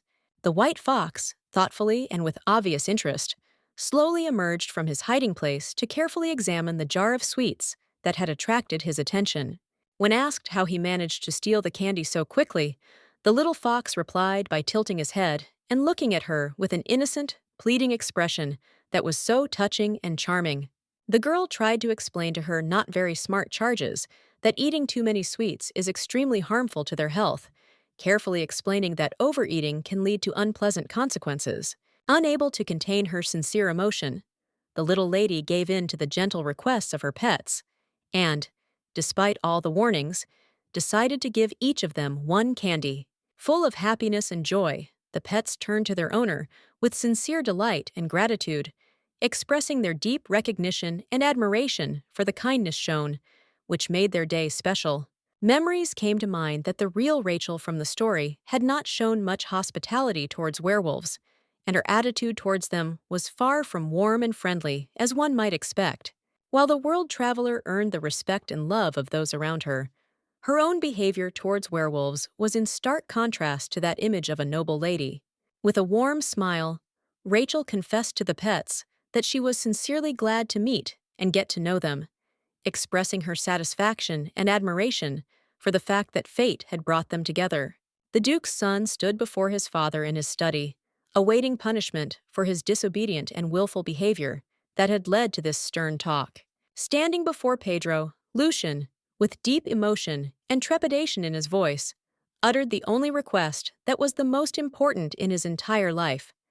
Every word he uttered was filled with sincere feeling. He begged his strict father to take some time out of his busy schedule so that he could arrange a meeting with Rachel, who was incredibly important and meaningful to him. The stern man firmly stated that his son should not even think about such a request, while emphasizing that a meeting with the girl was completely unacceptable and not subject to discussion. The explanation that the boy wanted to protect the girl from werewolves had no effect on the Duke, who, despite all the arguments, again categorically refused the request without changing his decision. The girl, dressed in comfortable pants and a sweater, announced that today there would be a competition in which the winner would be the one who brought the most loot. The animals listened attentively as it was announced that the prize would be the best quality meat. They were already impatiently dreaming of the opportunity to try this delicacy, imagining its taste and aroma. The girl loudly announced the start of the competition, confidently pointing her finger forward and forcing everyone gathered to begin active actions and preparation for the competition. The werewolves immediately rushed forward, eager to start the competition as quickly as possible and show off their skills in order to get the prize and demonstrate their agility. While the rest of the competitors were busy with action and striving to show their best results, Rachel was more interested in what Lucian was doing now. Suddenly, as if by magic, a boy appeared out of nowhere, as if he had somehow heard the girl's words, and, succumbing to this invisible attraction, approached her. Joyfully, with a mischievous smile on her face and shining eyes full of happiness, the lady headed towards her brother. The woman's steps were light and quick from excitement and anticipation of the meeting. The boy looked away, trying to hide his true feelings, and with a forced smile said that everything was fine. However, his voice, trembling and tense, betrayed hidden anxiety and concern. Curious, the aristocrat asked if she needed anything, as she was genuinely concerned about her condition and wanted to make sure everything was okay. But then she was stopped by words that sounded like forgiveness, causing her to freeze in anticipation and think about what this could mean for her further actions. Lucian sincerely apologized for failing to get his father's approval regarding the day's schedule, which unfortunately prevented the all-important meeting with Rachel from being included in the schedule and disrupted the carefully laid plan. Pleased that the guy had not forgotten about her, the girl said with a smile that she was ready to wait as long as it took, without feeling the slightest worry. Their hands intertwined like two loving winds, uniting in a soft and tender gesture that spoke more words and emotions than any confession. Since it would take some time for the animals to return, Rachel suggested that he walk to the training grounds and wait there, so as not to waste time and create unnecessary delays. The training area was a vast and spacious space, ideal for any kind of training, with a variety of weapons neatly displayed in large areas. Modestly, and with a slight emotion in her voice, she asked her brother not to forget to come and pick her up after a hard training session, hoping for his support and understanding at this difficult moment. Lucian was silent for a long time, deep in thought about the request, trying to evaluate all its aspects.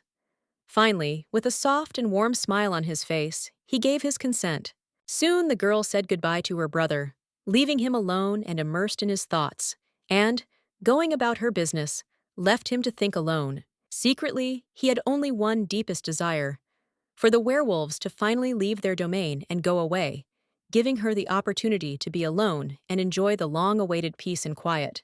And so the little girl, overcome with anxiety and in search of consolation, quickly ran to him, hoping to find long-awaited peace and tender support in the warm embrace of his little brother. As if suddenly awakening from a deep sleep, Lucian suddenly stopped in his tracks, amazed and puzzled, not understanding where such unexpected and confusing thoughts had come from in his mind. Grasping the sword with a firm grip, the boy firmly decided to do everything possible to become the heir to the throne as soon as possible, overcoming all obstacles and difficulties on his way to the goal. With a brandishing weapon, the aristocrat decided to radically change his daily routine, introducing new goals and objectives into it that would correspond to his ambitious plans and desire for greatness. The doll, meant to hone skills, was destroyed with a crash, shattering into pieces under the powerful impact, leaving the tree a useless wreck. Rachel ran quickly down the narrow path, her steps light and quick, the wind rushing past her only highlighting her determination and sense of purpose. Not seeing her pets, the lady sat down on the bench with concern, thinking that she should have poured water for the animals in advance so that they would not feel thirsty in her absence. Suddenly, there was a loud squeak and a fox cub appeared in sight, running away from a huge, angry boar that was menacingly advancing on him, creating a dangerous and tense atmosphere.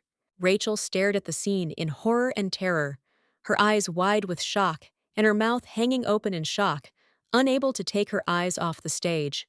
The loud cry attracted the attention of the aristocrat, who, interrupting his physical exercises, immediately turned his gaze towards the source of the sound, realizing that something important had happened and required immediate intervention.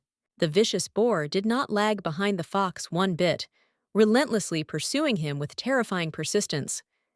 Every step of the beast was full of rage and threat, and it seemed that the poor fellow had nowhere to hide from this inevitable danger. The girl screamed, overcome with deep fear for her beloved pet. A female voice full of despair and alarm pierced the air, attracting the attention of everyone nearby. Lucian suddenly and fearlessly appeared before her, determined to protect the little child from the ferocious beast. The guy firmly ordered Rachel to immediately run away as far as possible, so as not to expose herself to danger while he dealt with the monster. The boy himself was determined to protect his sister. His determination and courage were evident in every move he made. He was willing to do whatever it took to ensure safety, despite his fears. Lucian himself could not remember anyone ever calling him in a warm, caring voice. It was so unexpected and touching that he had no similar experience in his memory. The frontal beast, full of aggression and clearly intent on causing pain, rushed straight at the aristocrat, radiating threatening malice. Fury and intent were evident in its every move. A dazzling golden magic shone around the sword, spreading through the air like a shining waterfall. This magical glow filled the space with an exciting atmosphere, giving the weapon a mystical aura. With one swift swing, a crushing blow was dealt to the boar, which, like lightning, struck its target with impressive accuracy and force. The stricken beast fell to the ground with a dull thud, letting out a long sigh as if expressing its painful surprise. It remained motionless, completely immobilized by the force of the blow. In the dense forest stood Rachel, calling out restlessly for her little brother, her voice filled with anxiety and urgency as she searched for him, feeling a growing sense of unease. There was a bloody mark on the aristocrat's cheek, and slowly, with difficulty, he turned his head towards the lady. His face reflected determination and courage, despite the wounds, and his gaze, full of firmness, was directed at her. At that moment, he looked strikingly like a nobleman from an ancient novel who, fighting with his enemies, won the victory and locked his opponent in a cage. A falcon flew swiftly across the clear blue expanse of the sky, majestically flapping its wide wings. Graceful movements and confident flights created a sense of freedom, filling the air with a feeling of lightness. Upon noticing the boar and the owner's brother, the bird's eyes widened in shock and surprise. It was immediately obvious that she was amazed and stunned by the unusual sight. The worried boy pressed himself gently against the girl, anxiously asking about her well-being. The boy's voice was full of care and excitement, reflecting deep affection and a desire to make sure that she was okay. Having expressed her sincere gratitude for the help and rescue, the girl suddenly noticed a deep wound on her brother's hand, which immediately attracted her attention and caused alarm. Tears glistened in the girl's blue eyes, caused by deep fear for the wound on the boy's skin, which she noticed in the light of the sun illuminating their faces.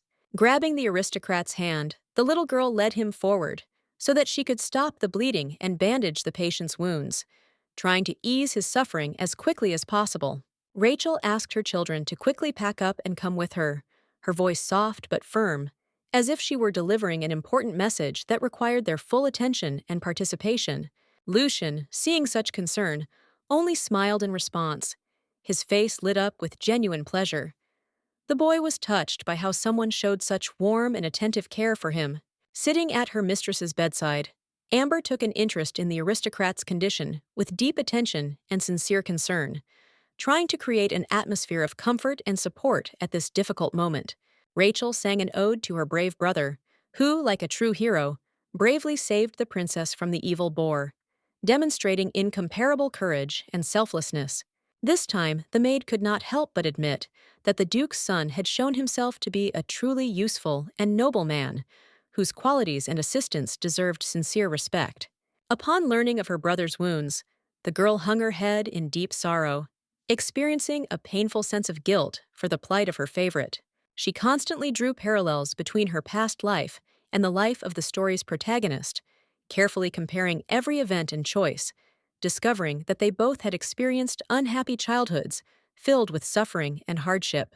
The only thing that consoled the lady was the realization that if Lucian found his happiness, then she would be able to share this well-being with him and perhaps find her own share of joy.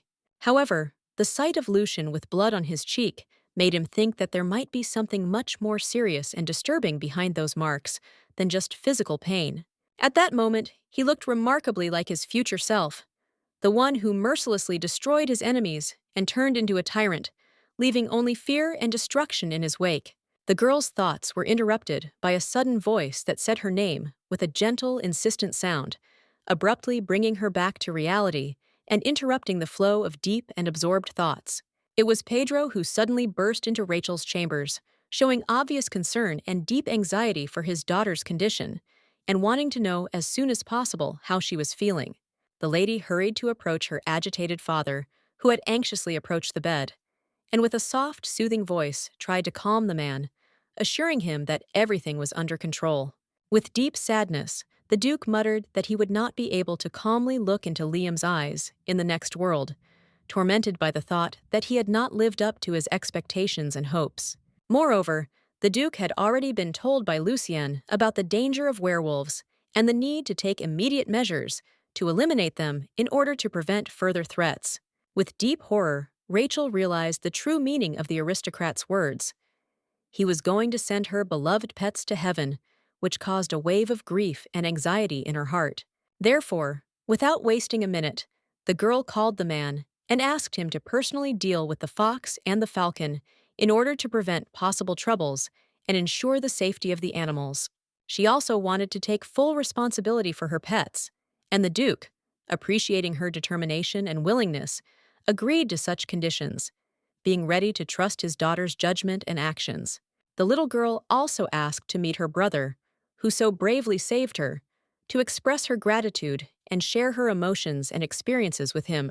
The man thought about Rachel's words as she joyfully told him about her little brother's feat, vividly describing every detail of his brave act and experiencing great pleasure from the memories. In the end, he agreed to give him a rest, which greatly surprised the girl. Usually, the Duke was strict in his behavior towards his son and rarely showed such flexibility and understanding. The rest of the reward was up to the lady herself. Her mouth hanging open in shock, the lady already knew exactly what she wanted to reward her brother with for his brave act. Lucian silently put on his black vest, lost in his thoughts. Every movement he made was precise and confident, reflecting his inner concentration.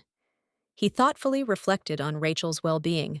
At that moment, someone knocked on the door of the room, breaking the deep silence and interrupting the guy's concentrated thoughts. The sound of knocking attracted his attention. Turning towards the stranger, Lucian nodded and gave his permission to enter, expressing his willingness to meet and listen to the one who had violated his privacy. It turned out to be a servant who had come to convey the Duke's words about the cancellation of the afternoon schedule and changes to the schedule of the Duke's son, including a day off for him. Disappointed, the boy lowered his head, secretly hoping that behind the knock on the door was the little lady he had been waiting for. The servant also reported that Pedro was expecting his son for dinner.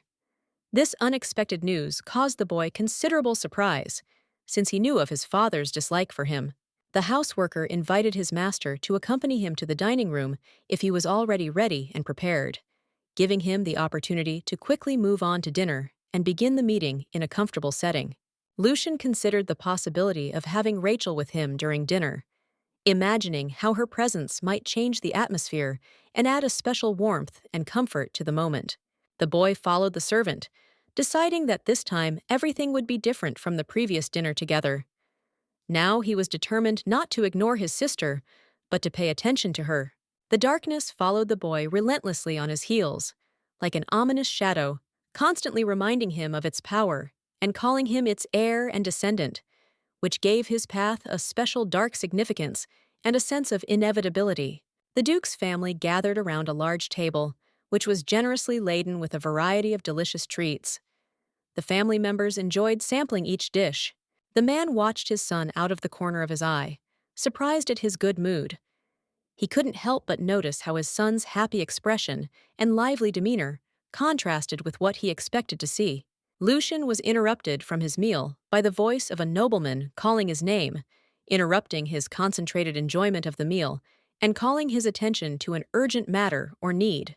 The boy received approval from Pedro, who praised him for his bravery and saving his sister, expressing admiration and pride for his brave actions, which filled his heart with joy and satisfaction. The Duke also reiterated that he would give his son a day off and cancel his schedule for one day, emphasizing his willingness to be flexible in the interests of family well-being and relaxation. Bowing his head in deep politeness to his father, Lucian expressed his sincere appreciation for the generosity shown, thanking Leon. After this, the boy turned to Rachel and, with a sincere warm smile on his face, gave her his encouraging expression, filled with sincere joy and warmth. The aristocrat added that he had one more important piece of news that he intended to announce, drawing the attention of everyone present and creating an atmosphere of anticipation and excitement. Soon, a royal ball will be held in the imperial palace, to which the entire family of the Duke has been invited. This event promises to be significant and solemn, filling all members of the family with anticipation and excitement. Clutching her cheeks with her hands, the girl began to squeal with joy, realizing that in the future she would be able to attend balls with her brother and sit next to him at the dinner table. Her delight and happiness were indescribable. She quickly began questioning the men of the Leon family, trying to find out if this was true, and eagerly awaited confirmation that could further strengthen her joyful expectations and plans for the future. Unable to refuse his only daughter, the Duke bowed his head with a deep sigh and an expression of tender assent, thereby expressing his full approval of the request. Rachel, unable to contain her emotions, began to laugh, and this laughter, sincere and infectious, spread throughout the room, while Lucian, standing nearby, watched her expression with delight. After this, the boy, believing that nothing could be better than the moment spent with his little sister, smiled, enjoying her company. The girl resembled a ray of sunshine, sitting in his modest room in front of the mirror and maintaining a straight posture. Lucian looked closely at his reflection, immersed in thought and introspection. Getting out of bed, the guy began to walk restlessly around the room in circles, not knowing what to do with his hands and mind on this free day off, which seemed infinitely empty and boring. Finally, he sat down on the windowsill, realizing that despite his attempts to avoid it, he actually knew what he wanted to do. The internal conflict and unwillingness to admit it to himself prevented him from making a decision. A familiar voice, filled with warmth and persistence, came from behind the door, gently and persistently calling for his brother, as if trying to remind him of his closeness in this moment of loneliness. Opening the door, Lucian found himself face to face with Rachel, who, with a slight smile and irresistible grace, stood on the threshold, as if spring itself had come to visit him. Without thinking twice, the boy illuminated her presence with a sincere and warm smile. His eyes sparkled with joy, and he happily invited her inside, filling the atmosphere with home comfort and hospitality. Smiling with a snow-white smile that seemed to radiate light, the little lady tenderly wished him good morning, filling the moment with special charm and warmth. Sitting on the edge of the bed, the girl asked with care and attention about the well-being of the owner of the room, her voice filled with sincere concern and tenderness. She took with her a white handbag, in which she put medicine intended to treat the aristocrat's wound and ensure effective treatment. Taking the iodine out of her purse, Rachel gently asked him to hold out his hand so she could carefully and gently treat the wound. Carefully and with exceptional caution, the lady began to carefully apply the liquid to the nobleman's hand, ensuring a gentle and thorough treatment. After this, the girl, with special care and tenderness, began to wrap the hand with a bandage, carefully and accurately fixing it to ensure reliable protection. The boy sincerely thanked his sister for her warm care and attention, expressing deep appreciation for her concern for his health and comfort. Grabbing the nobleman's hand, the lady declared decisively that it was time for breakfast, filling the moment with easy confidence and businesslike determination that they could now enjoy their morning meal. The maid warned the Duke's children that the aristocrat himself would not be able to be present during the meal, as he had important matters that required his immediate attention. The servants themselves were also busy with their own affairs, so if the children needed them, they could always ring the ring and call Amber, who would promptly respond to their request. Rachel happily exclaimed loudly that today she and her brother would be having lunch alone, enjoying time alone and without adult interference. Suddenly, the girl's attention was drawn to the baked chicken that lay on the table in front of her. A cunning plan matured in her head on how to feed the older boy using this delicious treat. Pointing her finger at the fragrant dish, she enthusiastically declared how delicious it was and how pleasant it would be to enjoy this treat in the near future. Lucian, listening attentively to Rachel, rose from his seat, put the meat on a plate, and placed it on the table in front of the girl, which caused her disappointment, since the lady expected the boy to join the dinner. Raising his golden eyes, the aristocrat offered to taste the meat together, looking like a caring and attentive guy who could become any girl's dream. When asked what he was planning to do today, Lucian became embarrassed and replied that he wouldn't mind spending the day with her, enjoying her company and spending time together. Hearing these words, the girl felt Cupid striking her heart with an invisible arrow, filling her soul with warmth and happiness from such an unexpected and sincere proposal. Thinking about what they were going to do after breakfast, Rachel's expression darkened slightly, the woman's face darkening at the thought of the tasks or obligations ahead. After all, it was on this day that she was going to say goodbye to her pets, who were sitting in a cage and sadly hanging their heads, waiting for a farewell that was especially difficult for them. One of the workers, noticing the light, carefully opened the door, allowing its warm and bright light to penetrate into the dark and gloomy room, illuminating it with its rays. With his hand, he carefully took the cage in which the animals sat, awaiting their sad fate with sad eyes and an expression of resignation. The man then headed towards the exit, following his master's orders with a determination and precision that showed his dedication to the cause. With a dull thud, the cage was carelessly thrown to the ground, causing the fox and falcon sitting inside to become terrified, suddenly jumping up and squealing anxiously from the unexpected and alarming sound. After thanking the servant for his work, Rachel stood on the porch with her brother, carefully watching what was happening and thinking about the future. Turning to her pets, the girl carefully lowered herself down to them and began to open the cage, preparing their freedom and eagerly awaiting the moment when they could go free. In an instant, all the animals rushed towards their mistress to hug her, expressing their genuine affection and gratitude for her care and attention. The noble lady could not simply leave her children hungry, so she carefully and lovingly placed bowls of delicious chicken legs in front of them, providing them with a hearty and delicious dinner. The girl thought sadly that this was the last time she could feed her pets, realizing that such moments, alas, would not be repeated. Suddenly, the lady's attention was drawn to the magic collar on the fox's neck, sparkling in the sun and emitting a mysterious light that captivated her gaze. Touched, she thought how good it would be to remove the collar from the poor creature, to free him from this burden and restore his freedom and peace. Seeing the deep concern on his sister's face, Lucian couldn't help but ask what was causing the worry. In response, the girl sadly told him about the fox cub and the problem that could only be gotten rid of with the help of powerful magic.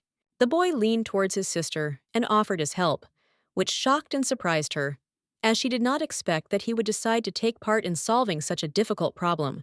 The boy grabbed the collar tightly, hoping to help the beast, but this only added to the poor creature's anxiety, and it began to thrash around even more in fear. Suddenly, the guy's fingers began to glow, and magic began to emanate from them, creating a mysterious glow around and filling the space with magical energy. As the magic began to spread, the thing squeezing the fox's neck began to crack and finally completely collapsed, freeing the poor creature from its torment. Covering her mouth in shock and not believing her eyes, the girl realized in complete bewilderment that her brother, whom she had never suspected until now, possessed amazing magical abilities, which he had just demonstrated in action. According to the original story, Lucian was a renowned swordsman, but not a mage, and his sudden manifestation of magical abilities came as a complete surprise to everyone. Even in the original version, when Noah asked to remove Oscar's collar, the aristocrat called a magician to solve the problem, since only a wizard could handle such a spell. Covering her face with her hands, the maiden could not believe that her actions had changed the plot of events and unexpectedly intervened in the course of events that she could not have predicted. While exceptional individuals like Lucian might possess a variety of powers, combining mastery of both martial arts and magic, such abilities were not obvious to those around them. Rachel's thoughts were interrupted by her brother's stern voice, which suddenly sounded with condemnation, forcing the lady to immediately return to reality and pay attention to what was happening. The guy leaned down to the girl's face and asked her if she was now happy, showing genuine concern and a desire to make sure that her problems were solved. Having received approval, the boy smiled happily, but their moment of happiness was interrupted by a sudden cry from the poor animal. They were happy animals who, despite the upcoming farewell to their mistress, looked joyful and grateful for all the moments spent together. Sitting down next to her, Rachel began to explain to her former pets that they needed to separate to avoid the wrath of the Duke, who might become very angry at their presence. Not wanting to leave his mistress so easily, Oscar walked around her legs, begging her with his behavior to stay and continue spending time with him. But at that moment, Demian intervened, who, following the order of his mistress, grabbed his fellow with his claws and began to carry him away to carry out her order. Spreading its wide and powerful wings, the majestic bird soared into the air, confidently carrying the fox cub in its claws, which it carefully carried away with it. Watching as her loyal friends left the place one after another, the girl could not hold back the tears that, like life-giving drops, flowed down her cheeks, reflecting the full depth of grief and longing for the loss. Lucian excitedly turned to Rachel, to which she responded by explaining that in such a short time she had become very attached to them, feeling a deep connection and genuine affection. The men's hands, radiating tenderness and warmth, reached out to the girl to embrace her, offering protection and support at this touching moment when she especially needed consolation. Hugging the little girl, the boy gently asked her to stop crying, assuring her that she still had him, a loyal and caring friend who was always there and ready to support her in difficult times. While heading along the path back to the estate, Lucian asked Rachel how she was feeling, to which she replied that everything was fine now and she felt good again. They stood together at the entrance to the estate. Since today was a day off, they had to hurry to the training grounds so as not to waste precious time and take advantage of the opportunity to fully focus on training. At that moment, the girl's attention was drawn to a mysterious figure sitting at the window of the house and looking out. The mysterious and thoughtful appearance was so unusual that it immediately attracted her gaze and aroused her curiosity. It turned out that this woman was the Duchess, who looked at them indifferently, with Lucian showing not the slightest interest or emotion. And then one important truth dawned on the lady, which suddenly clarified the whole situation and made her realize something significant and previously unnoticed. It turned out that all this time she had been watching her son from the window, following his actions and being constantly attentive to his life. Lucian, alarmed by the sudden stop, asked what was the matter. Rachel, feeling awkward, tried to change the subject by asking how often he saw his mother. The boy calmly replied that he had not seen his mother because she was feeling unwell, which prevented her from leaving the house and meeting with him. It turned out that the problem was not only in the guy's relationship with his father, but also with his mother, which added additional complexity to his family relationships and emotional state. Yet it seemed that the Duchess had feelings for her son, as she watched every training session closely, showing a genuine interest in his achievements and progress. Lucian suddenly froze in place when he was asked if he liked to cook. The question caught him off guard, and he paused, not expecting the topic to be a topic of discussion. On the kitchen table lay various ingredients that might be needed for cooking. In their variety, one could see everything necessary, from flour to spicy spices. Putting on an apron, the girl happily announced that she and her brother would bake shortbread cookies for the Duchess to show their gratitude and make her day a little nicer. Lucian was pleasantly surprised and a little embarrassed by this prospect, but still gladly agreed to the lady's offer. His heart was filled with warmth from her kind gesture, and he was ready to support her initiative. First, they started preparing the dough together. They mixed the ingredients with enthusiasm. Their conversations and laughter filled the kitchen with a cozy atmosphere, creating a great mood for the further process. The next step in their culinary process was to carefully divide the dough into equal portions, and then place each portion onto a baking sheet with love and attention. They then carefully sprinkled almonds and chocolate chips onto the cookies, giving them extra flavor and texture, and each one was decorated like a miniature work of art. Rachel then handed the pan over to Amber, entrusting her with the important and responsible task of carefully placing it in the preheated oven so that everything would turn out perfectly and without any unnecessary difficulties. Now all that remains is to wait for the cookies to be ready, and then, together with your brother, enjoy the result of your labor and the taste of this delicious delicacy. Very soon, the maid entered the room, tenderly and carefully carrying a tray on which were freshly baked fragrant cookies, filling the air with the magical smell of freshly baked goods. The food was delicious, exuding such a mouth-watering aroma that it immediately captivated and beckoned, awakening the most pleasant taste expectations. The girl carefully decided to divide the cookies into two portions, keep one for herself and her brother, and take the other to the Duchess, so that she could share that moment of joy with her. Grabbing the treat with her hand, Rachel offered the aristocrat the cookie, trying to do it as elegantly and delicately as possible to emphasize her care and respect. The boy carefully broke one cookie in half, trying to do it as carefully as possible so that both parts looked just as appetizing and attractive. The boy carefully handed the sweet to the girl so that they could enjoy it together, sharing the joy and pleasure of this delicacy. Rachel exclaimed in delight that the cookies were as delicious as they were flavorful, filling her heart with joy and satisfaction from this wonderful treat.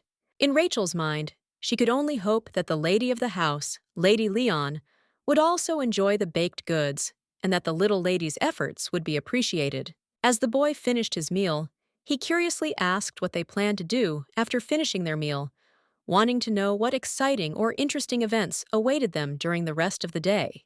In her free moments, Rachel wandered aimlessly around the house, letting her thoughts wander freely and enjoying the peace and quiet that surrounded her like a warm and cozy blanket. When a girl had pets, they at least brightened up the dark days a little, bringing joy and comfort into the girl's life, despite all the difficulties in gray everyday life. Disappointed, the lady hung her head down, realizing that she no longer had the pets that used to bring her joy and warmth. At that moment, her attention was drawn to a hand that first gently touched her plump cheek, and then gently pressed itself against it, bringing comfort in this sad moment. It was Lucian who, noticing his sister's sadness, could not remain indifferent and tried in every way to lift her spirits in order to see her happy smile again. The girl happily remembered that the boy was always there, supporting her in difficult moments and giving her confidence that she was never alone. The little girl explained that in her free time, she usually wandered around the estate without a specific goal, not doing anything special, and simply enjoying her solitude. Grabbing the guy by the hand, she invited him to take a walk through the beautifully maintained garden, full of greenery and fragrant flowers, to enjoy the fresh air and spend time together. The heroine sat majestically on a soft sofa, sadly looking out the window, where a mesmerizing landscape was playing out behind the glass. The grateful lady turned her attention to the maids, who brought freshly baked delicacies from the girl, who was given shelter by the good Duke. The servants happily informed her that this exquisite treat had been prepared by the lady in collaboration with the son of the Duke's wife, and was intended to please everyone present at the estate. The lady was surprised to learn that the cookies were baked by Lucian himself, as his culinary skills were completely unexpected and amazing. The lady took the cookie with her graceful hand, watching in amazement how much her son had changed recently, and she couldn't help but admire his new culinary achievements. What was also surprising was that the changes in his behavior were due to Rachel, whom he fed with a fork, which became a symbol of his transformation and new feelings. Amber carefully helped with the hair and dress of the young lady, who sat in front of the mirror, paying attention to every detail and trying to make her appearance flawless. Green hair was decorated with a bow of a noble green shade, to which was attached a jewel, giving it a special charm and sophistication. Smiling, the maid solemnly announced the completion of all preparatory work, demonstrating the perfect result of her meticulous work. Rising from her seat, Rachel expressed her sincere gratitude to the servants, noting their excellent work. The outfit, made in white and blue with exquisite lace, gave her an indescribable elegance and sophistication. The girl couldn't wait for her first ball to begin, excitedly anticipating this exciting moment, which promised to be the beginning of an unforgettable adventure in the world of exquisite dances and festive atmosphere. At that moment, Lucian entered the room, dressed in a formal suit, the shades of which perfectly matched Rachel's dress, and with an equally elegant bow around his neck, which completed his impeccable look. Their hands intertwined, and together they were ready to go to the ball, filling the moment with special meaning and a sense of unity, anticipating the magic of the evening ahead. Standing next to each other, they looked like a couple in love. Their closeness and mutual understanding gave them a particularly touching and romantic appearance. The palace of the empire, majestic and grandiose, extended over several hectares and was enveloped in sparkling light. Huge halls and magnificent gardens created the impression of a real magical kingdom. The aristocrats, previously absorbed in animated conversations and intriguing discussions, suddenly froze in anticipation and silence when the footman solemnly announced the arrival of the famous Leon family. The Duke, after a long absence, appeared in society for the first time, accompanied by himself and his children, a handsome son and a lovely daughter, who attracted everyone's attention with their charm and elegance. While the girl was beaming with happiness, the boy, on the contrary, was deep in thought, his thoughts veiled by doubts that entangled his mind. He heard and saw the other nobles whispering among themselves, casting meaningful glances at him out of the corner of their eyes, full of hidden hints and curiosity. The darkness, like an invisible voice behind the boy's back, whispered to him that those around him hated him and considered him an insignificant heir who was not worth paying attention to. Lucian gritted his teeth when he heard that he was not recognized as a worthy successor to the Duke's line, and, trying his best to hide his inner anger, he maintained an outward calm. Pedro was completely absorbed in the conversations and activities of his workmates, but Rachel noticed a sharp change in her brother's behavior, which could not help but alarm her. Turning with a warm smile to his beloved daughter, the Duke gently warned her that he would be away for a short time, but promised that he would return soon. Turning to her brother, the girl invited him to walk around the room, but froze mid-sentence, noticing the expression on his face and realizing that something was wrong. The aristocrat's expression was dark, and his eyes were staring into space. The boy was absorbed in deep, invisible thoughts and inner darkness. Suddenly, the young lady was joined by a slender girl with a luxurious shock of red hair and clear green eyes that seemed to glow with living fire. With a slight curtsy, she introduced herself as Valisa of the Marquis of Berneux's family, her voice full of confidence and her manners of exquisite nobility. The two ladies began a conversation that developed quite quickly, as if they were under the enchanting influence of the magic of communication and were eager to exchange a multitude of ideas and emotions. Frustrated, the girl explained that no one wanted to keep her company because of her young age, so the lady waited patiently for someone like her to appear. When the girl suggested that Rachel go and look for her peers, the lady froze, not knowing how to answer correctly, finding herself faced with an unexpected choice. Lucian made her choice easier by offering to simply walk with another noble lady, thereby relieving Rachel of the need to make a decision. The boy himself turned away and walked towards the exit, intending to walk along the streets and breathe some fresh air to clear his head a little.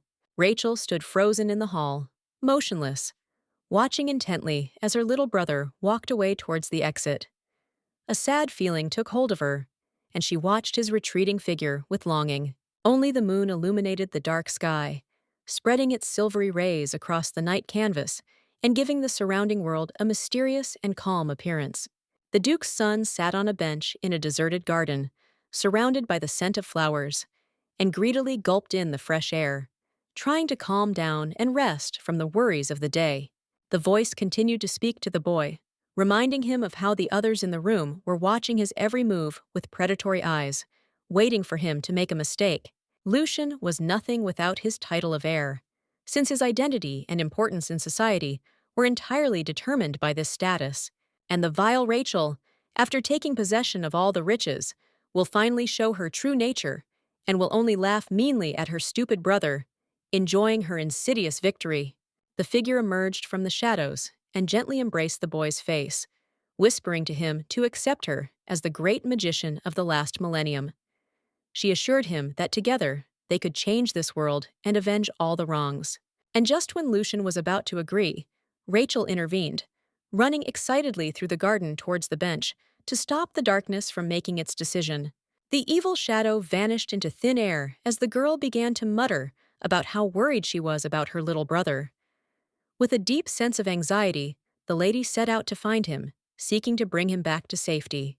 Turning his head away, the aristocrat, with an imperturbable expression, stated that everything was perfectly fine with him, but the guy simply felt uncomfortable being in a room full of people. Smiling, the girl quickly came up with a solution. Stay in the garden for a while, and then go back and go home. At that moment, the boy remembered the words of darkness, which sounded like an ominous prophetic whisper, predicting that the maiden was going to take everything from him, including his title and his father himself. The sounds of music came from the palace, which attracted the girl's attention, causing her to become alert and turn towards the source of these enchanting melodies. She felt truly sorry that she had spent so much time carefully preparing her outfit, only to end up not having the opportunity to enjoy the dance. The girl stood up abruptly from her seat and, full of determination, declared that what was happening was absolutely inappropriate and required immediate change because the situation needed radical changes. She extended her hand towards my Lord Leon and, with a slight tremor in her voice, asked him for a dance, hoping for a moment when their hands would join in a graceful waltz. Embarrassed and somewhat hesitant, the boy extended his hand in agreement, ready to accept the offer and join in the dance. Together, they began to dance in solitude, to a mesmerizing melody that created an atmosphere of intimacy and magic, as if the world around them was disappearing. At that moment, the guy didn't care at all if Rachel took everything he had. His thoughts were completely absorbed in the dance and the beautiful girl who changed the aristocrat's entire life. The boy wanted only one thing, for the girl to always stay by his side, so that they could enjoy every moment together and support each other in any situation. Opening the window, Rachel looked out onto the street and took a deep breath of the fresh morning air, enjoying the view of the awakening city and anticipating a new day full of possibilities and adventures. But suddenly, there was a knock, and the girl, distracted from her thoughts, turned to see who or what could disturb her quiet morning moment. This man turned out to be Lucian. His appearance was unexpected. He came for his sister to pick her up and discuss important family matters that could not be delayed.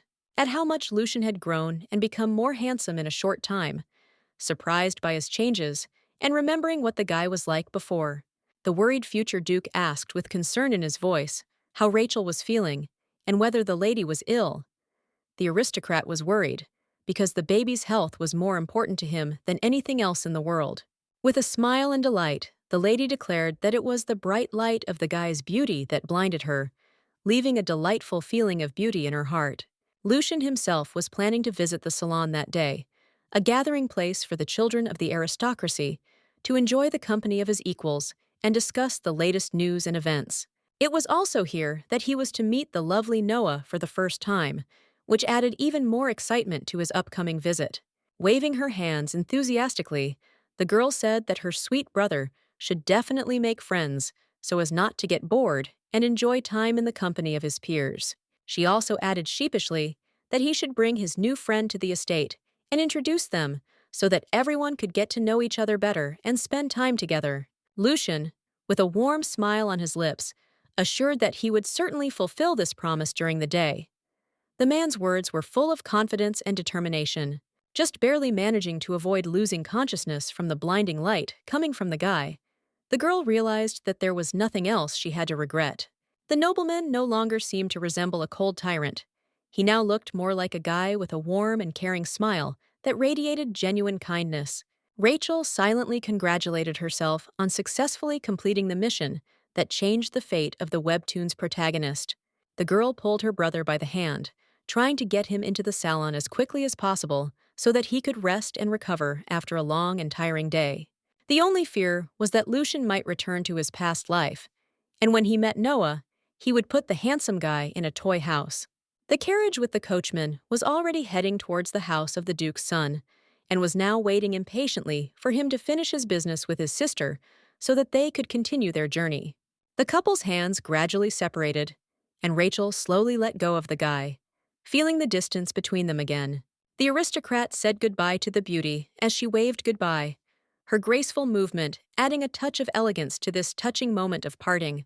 The transport gradually drove away, and the maid and the maid stood in place, watching it with a slight expression of longing and regret on their faces, feeling how the moment of farewell filled their hearts with sadness. After that, the lady headed to Amber, who had already prepared everything in the kitchen, getting ready to receive the guests and complete the preparations for the reception. Rachel realized it was time to get ready for a meeting with friends and began gathering the necessary items to look perfect and make a good impression.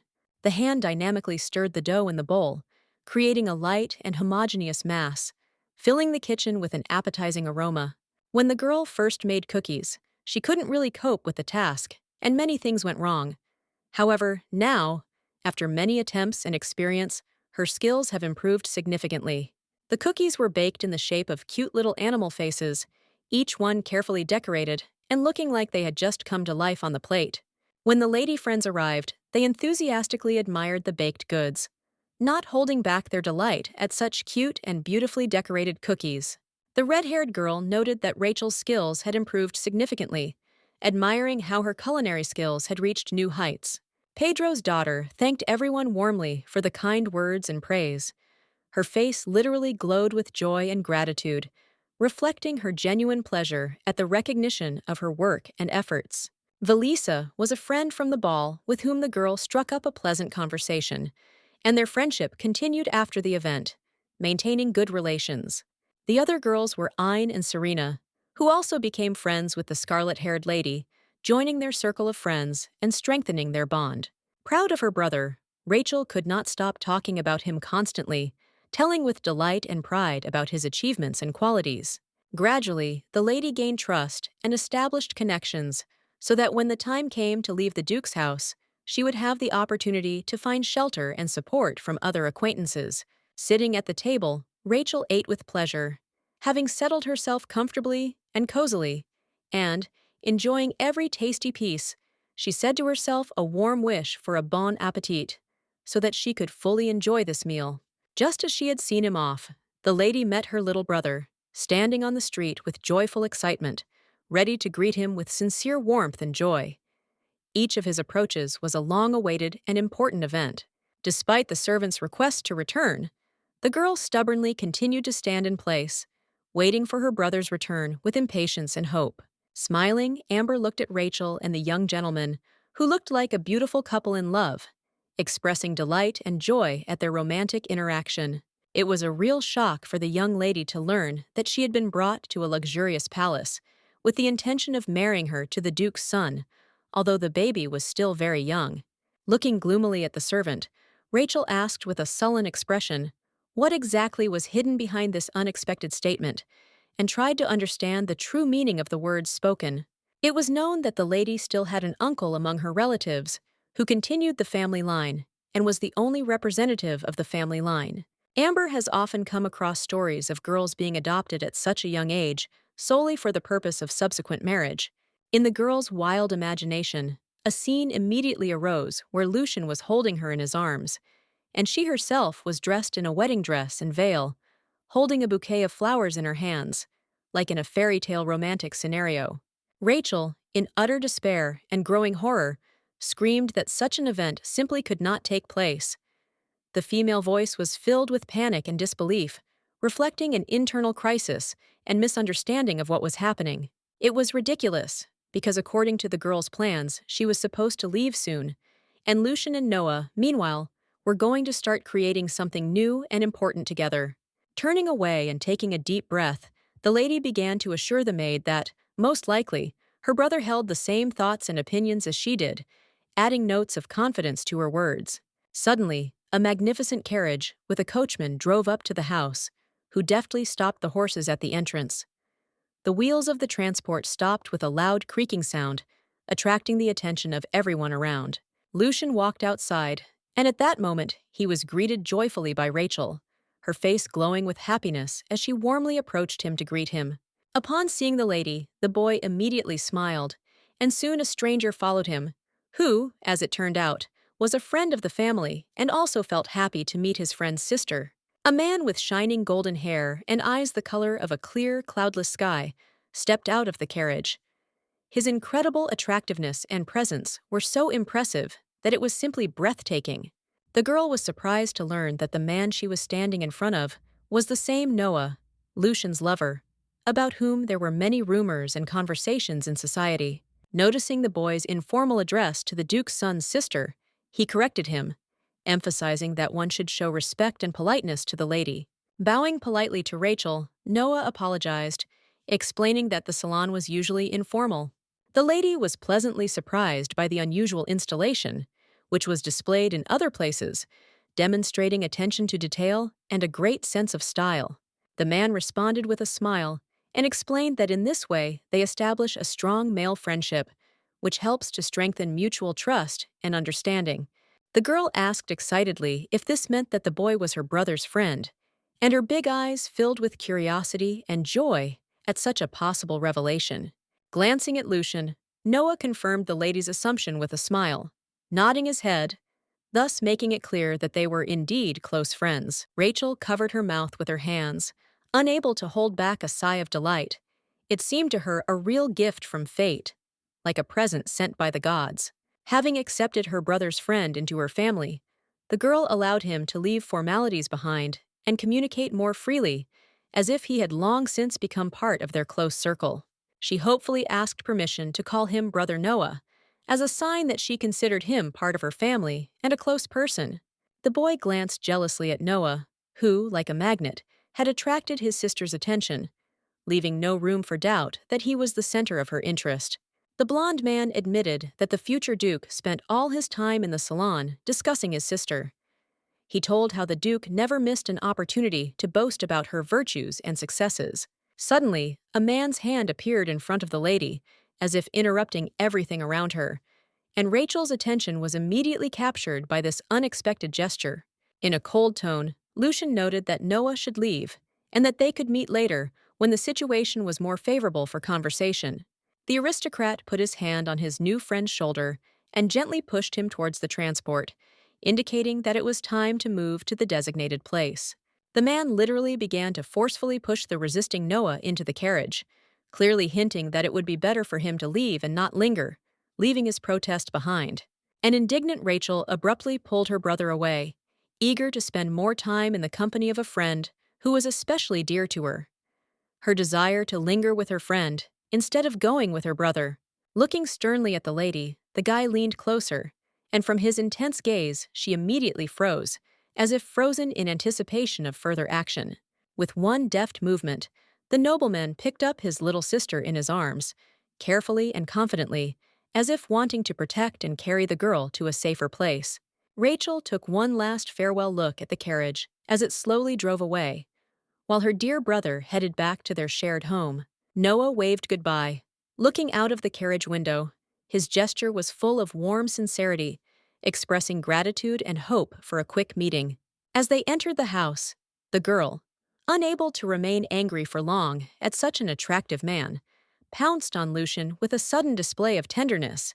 Frustrated, she began to shake her head from side to side in irritation, feeling like she had once again fallen for the charm of a guy with a pleasant appearance, despite her previous decisions. Soon, a variety of appetizers appeared on the table, attracting attention with their abundance and appetizing appearance.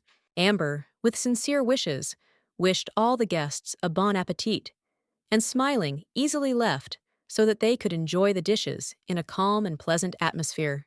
Upon returning, the girl carefully asked her brother how he had spent his time in the salon, wanting to know how much he had liked it and whether he was satisfied with his impressions of the time he had spent there. Shaking his head, Lucian said that the time had not gone too badly, hinting that his impressions were far from negative. Rachel was dissatisfied with the lack of details.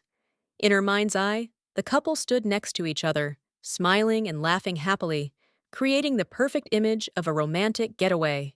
The little girl persistently persuaded her brother to go to the salon again to bring even more friends, emphasizing how important it was for her that their company become even more cheerful and numerous.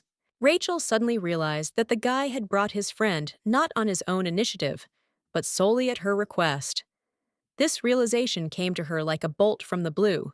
Lucian blushed in embarrassment as he was found out, the man's face instantly flushing with embarrassment as he realized his attempt to hide his true intentions had been exposed. A pixelated picture suddenly appeared in the girl's head, in which she was depicted as the main character, carrying out exciting, unfinished missions. Filled with a true fire of determination, the lady decided that despite all the difficulties and obstacles, she would make every effort to ensure the best possible future for her brother. Night had already fallen, but the carriage still continued on its way, carrying with it Noah, who was still on the road despite the darkness and the late hour. Looking out of the transport, the handsome man called Rachel a useful doll that will still be useful in the future, implying that her role and significance are not exhausted and will be important in the future. Sitting on the sofa in the luxurious room, the girl complained that it was extremely cruel to send Noah's brother away so quickly, expressing her displeasure at the hasty farewell. The lady demanded that he fulfill his promise to invite his friend again, but only in a formal setting, emphasizing that the meeting should take place in a more formal and appropriate context. Looking at her coldly, the man asked if his sister liked the handsome man. To this she answered positively, clearly pleased and satisfied with her impression of him. The aristocrat added that she especially liked Noah's smile, which made a deep impression on her and left an indelible feeling of admiration. The guy, feeling jealous, shook his head, experiencing inner turmoil and uncertainty about his feelings. To reassure her brother and restore his confidence, the little girl said with a gentle smile that the real beauty was in Lucian's smile, trying to soften his worries and give him more peace. This caused a slight grin to appear on the aristocrat's face, who, without hiding his feelings, confessed that Rachel had not remained indifferent to his sympathies. This confession came from the depths of his soul. Suddenly, a maid entered the room with a polite and solemn air, announcing that dinner was already served. The servant invited the guests to come to the table to enjoy the carefully prepared dish in a cozy atmosphere. The table was laid out with delicious food, tender meat, fresh vegetables, and aromatic sauces that promised to make the dinner unforgettable. The Duke turned to his daughter with interest and asked how her meeting with her friends had gone today, showing sincere concern and a desire to know all the details of her day. The girl said with a smile that everything went well, and everyone congratulated their brother on his excellent performance in fencing, noting his great successes and achievements. Remembering his son, Duke Pedro added that Lucian had recently visited the salon, where he met new acquaintances and spent time in pleasant company. In response to his father's question, the boy confidently replied that he had in no way dishonored the honor and dignity of the family, emphasizing his devotion to family traditions and high standards. Rachel, noticing the tense atmosphere in the Leon family, expressed her frustration with obvious concern, realizing that the atmosphere in the house had become much more tense and uncomfortable. The girl lifted a piece of meat on her fork to her mouth, thinking that at least she had managed to organize a family gathering during dinner. The only person absent from this family gathering was the Duchess, and her absence was particularly keenly felt, creating a sense of incompleteness and emptiness in the gathering. Moreover, the Duke was most concerned about when his daughter would start calling him Daddy, since this was an important moment for him, symbolizing closeness and trust in their relationship. Hearing Rachel hesitate, the man, understanding her awkwardness, replied with a gentle smile that he was ready to wait as long as it took, showing patience and support in the current situation. The problem was that everyone the girl called Mom and Dad gradually abandoned her, leaving her alone and creating a feeling of loss and insecurity. Therefore, the lady was afraid that history could repeat itself with the Duke, and her fear was that she would again face the loss of those whom she had already become accustomed to calling close. Sitting down at the table and picking up a notebook, the lady decided to carefully sort everything out in order to better understand the situation and organize her thoughts.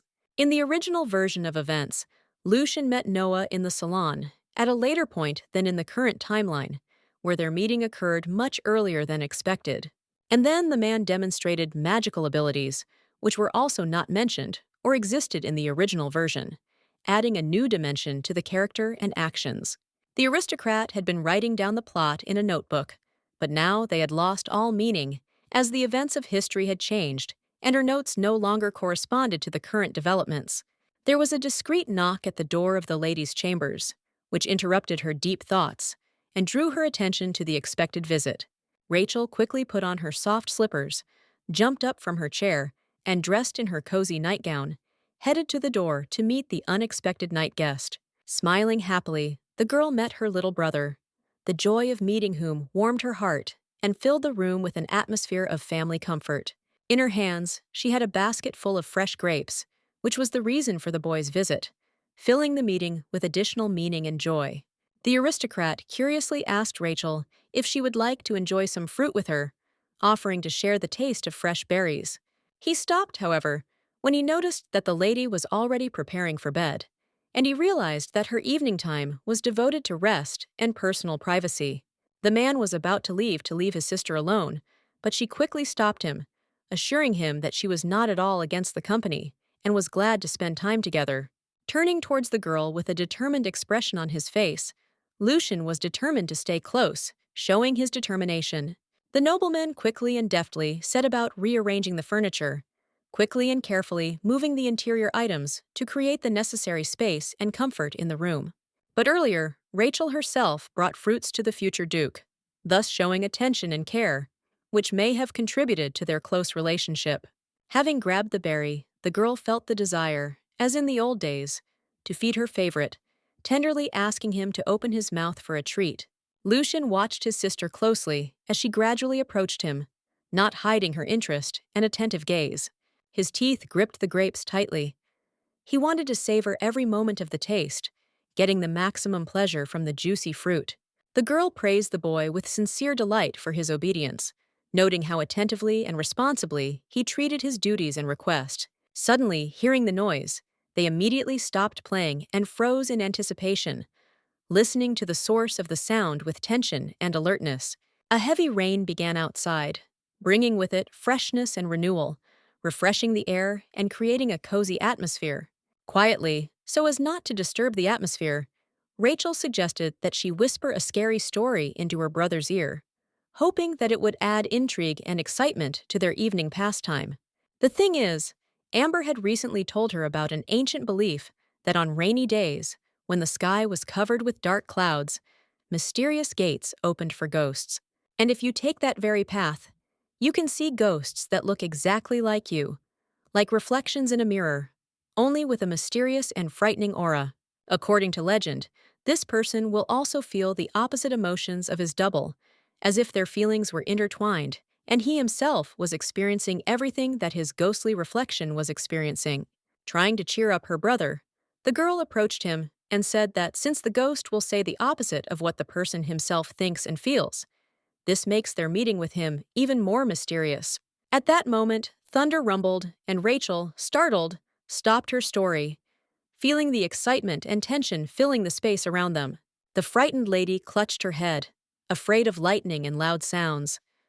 The woman's face was distorted with fear, and her heart began to beat faster from the noise that came from outside the window.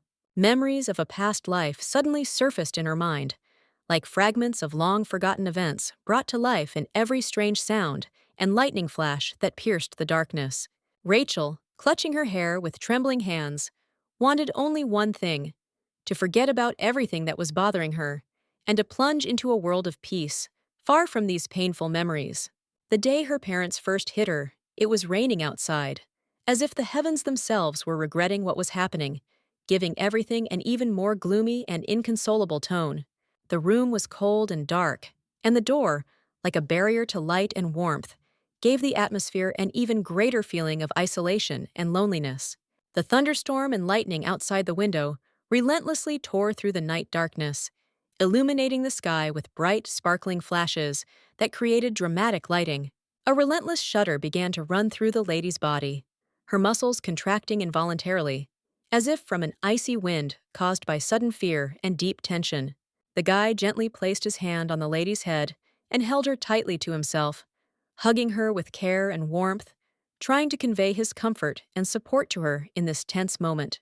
Hearing another clap of thunder, the girl clung to Lucian even tighter in fear, seeking protection and comfort in his arms to cope with her growing fear. The nobleman, noticing the horror that filled the lady's eyes, was determined not to let his little sister out of his embrace, holding her tightly and carefully. Everything would have turned out differently if someone in her past life had shown her even a drop of kindness. It could have changed her fate and given her hope for a better future. Out of the corner of his eye, Lucian noticed that the magical gates of the ghosts had closed, effectively protecting them from the sudden weather and storms that had broken out beyond their shelter. After this, he looked at the man who was in his arms and whom he had protected so carefully, hoping that his efforts would provide the necessary safety and comfort. Noticing that Rachel had fallen asleep, the man carefully laid her on the bed, carefully covering her with a blanket to ensure that she had a comfortable and restful sleep on this troubled night. At the moment the maiden met her new friend, The nobleman felt a wave of indignation and jealousy. The internal tension increased, and he could not hide his emotions watching their interaction. The only thing that somewhat calmed the guy was the fact that Lucian, despite everything, liked Rachel more than anyone else, and this thought gave the handsome man confidence that his place in her life still mattered. The girl woke up with a feeling of confusion and vague memories of yesterday, which continued to disturb her thoughts, creating discomfort and awkwardness. With a loud scream, the lady jumped up on the spot, her heart pounding wildly from sudden fear, and she looked around in panic, trying to find the source of the threat. She tried to scare Lucian with scary stories, hoping to create dark images in his mind and instill fear, but in the end, she ended up being scared by the thunderstorm herself. However, it was always difficult for her to find peace and sleep on those days when the sky was covered with dark clouds, from which lightning burst, illuminating the night with bright, ominous flashes. Thanks to Lucian, who helped set the atmosphere for relaxation, sleep came quickly and easily, as if a magical darkness enveloped us in a lulling peace. A maid entered the mistress's chambers, offering her help in collecting things and dressing in order to facilitate her preparation for the upcoming event. As if by magic, Amber deftly and gracefully braided her hair. Every movement of her hands was full of grace and lightness, creating the perfect hairstyle. A red embellishment added to her braid completed the look, and looking at herself in the mirror, Rachel expressed her gratitude to the servant for his help, assessing the result with a satisfied smile. The ruby color of the hairpin unexpectedly matched perfectly with the deep shade of the little girl's eyes, creating an exquisite and harmonious combination that emphasized and enhanced the expressiveness of each of the elements. The girl missed her pets incredibly much, who were gone, and her heart was filled with longing and sadness for those days when they were there and brought joy into her life. A worker at a nearby estate announced the Duke's arrival, which surprised the girl, as his unexpected visit had left her feeling excited and trepidatious.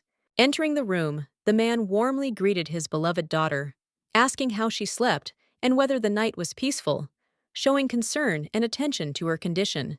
Due to the severe thunderstorm, Pedro was deeply concerned about Rachel's well-being, worrying about her well-being and trying to make sure she was safe and comfortable.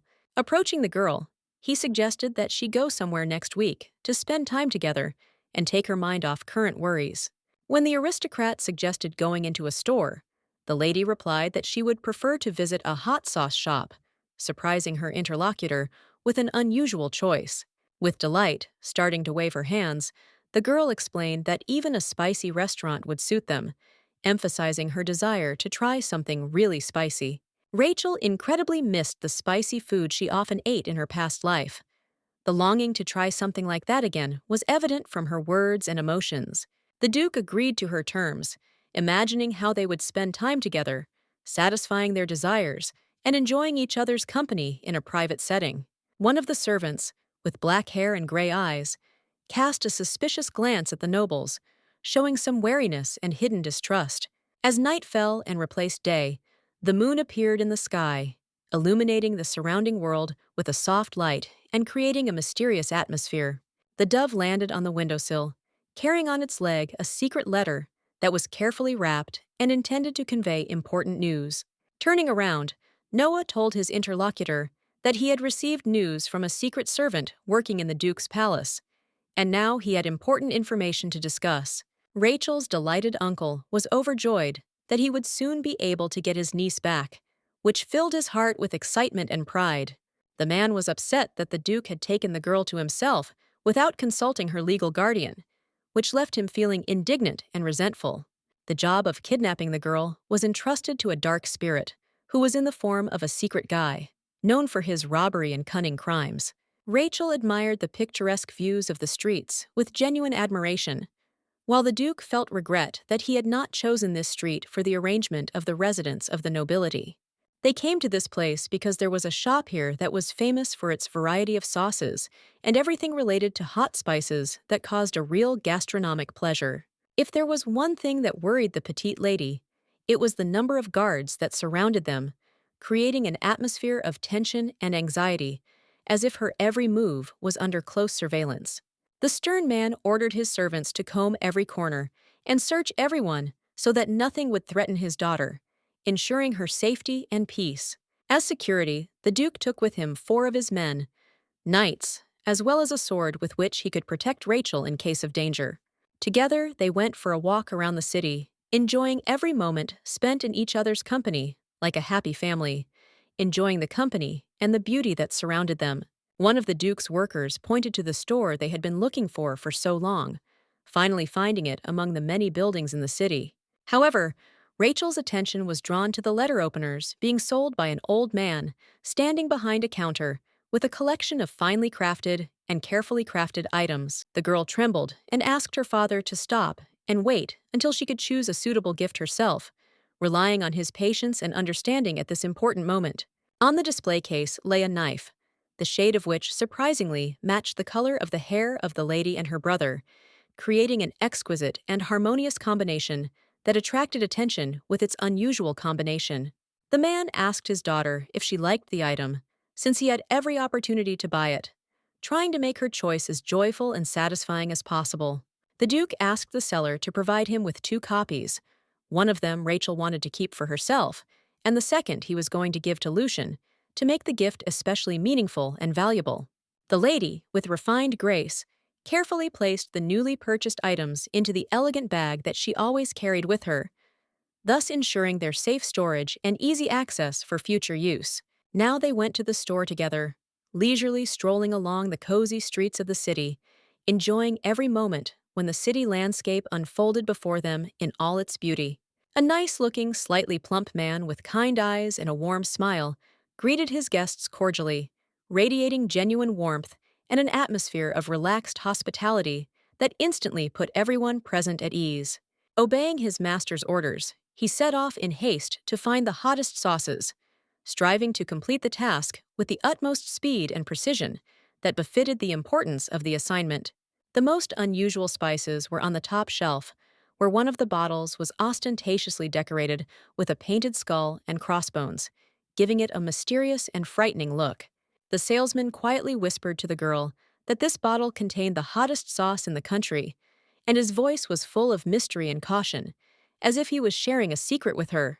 Without much thought, Rachel decided to take this jar with her and asked her father to buy it, confident that this special sauce would become an indispensable part of their culinary adventures. In her mind, she was already imagining how she would offer this spice to her brother, and how he would be frightened and throw his head back, refusing to try such a spiciness that could shock him.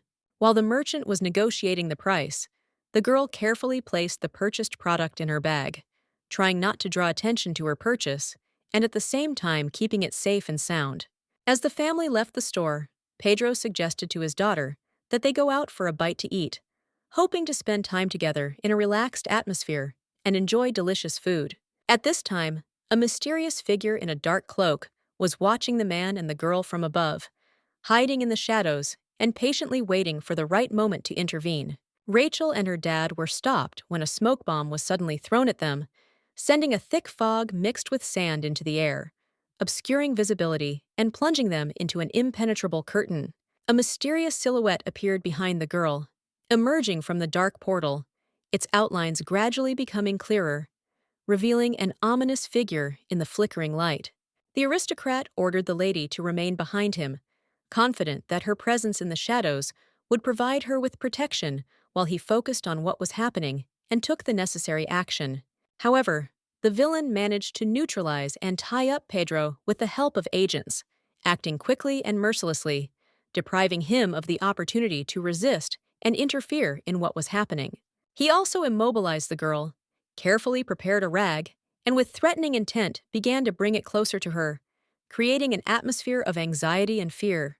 The magician quickly applied a cloth soaked in sleeping pills to the lady's face, acting with precision and determination to quietly put the girl into a deep sleep.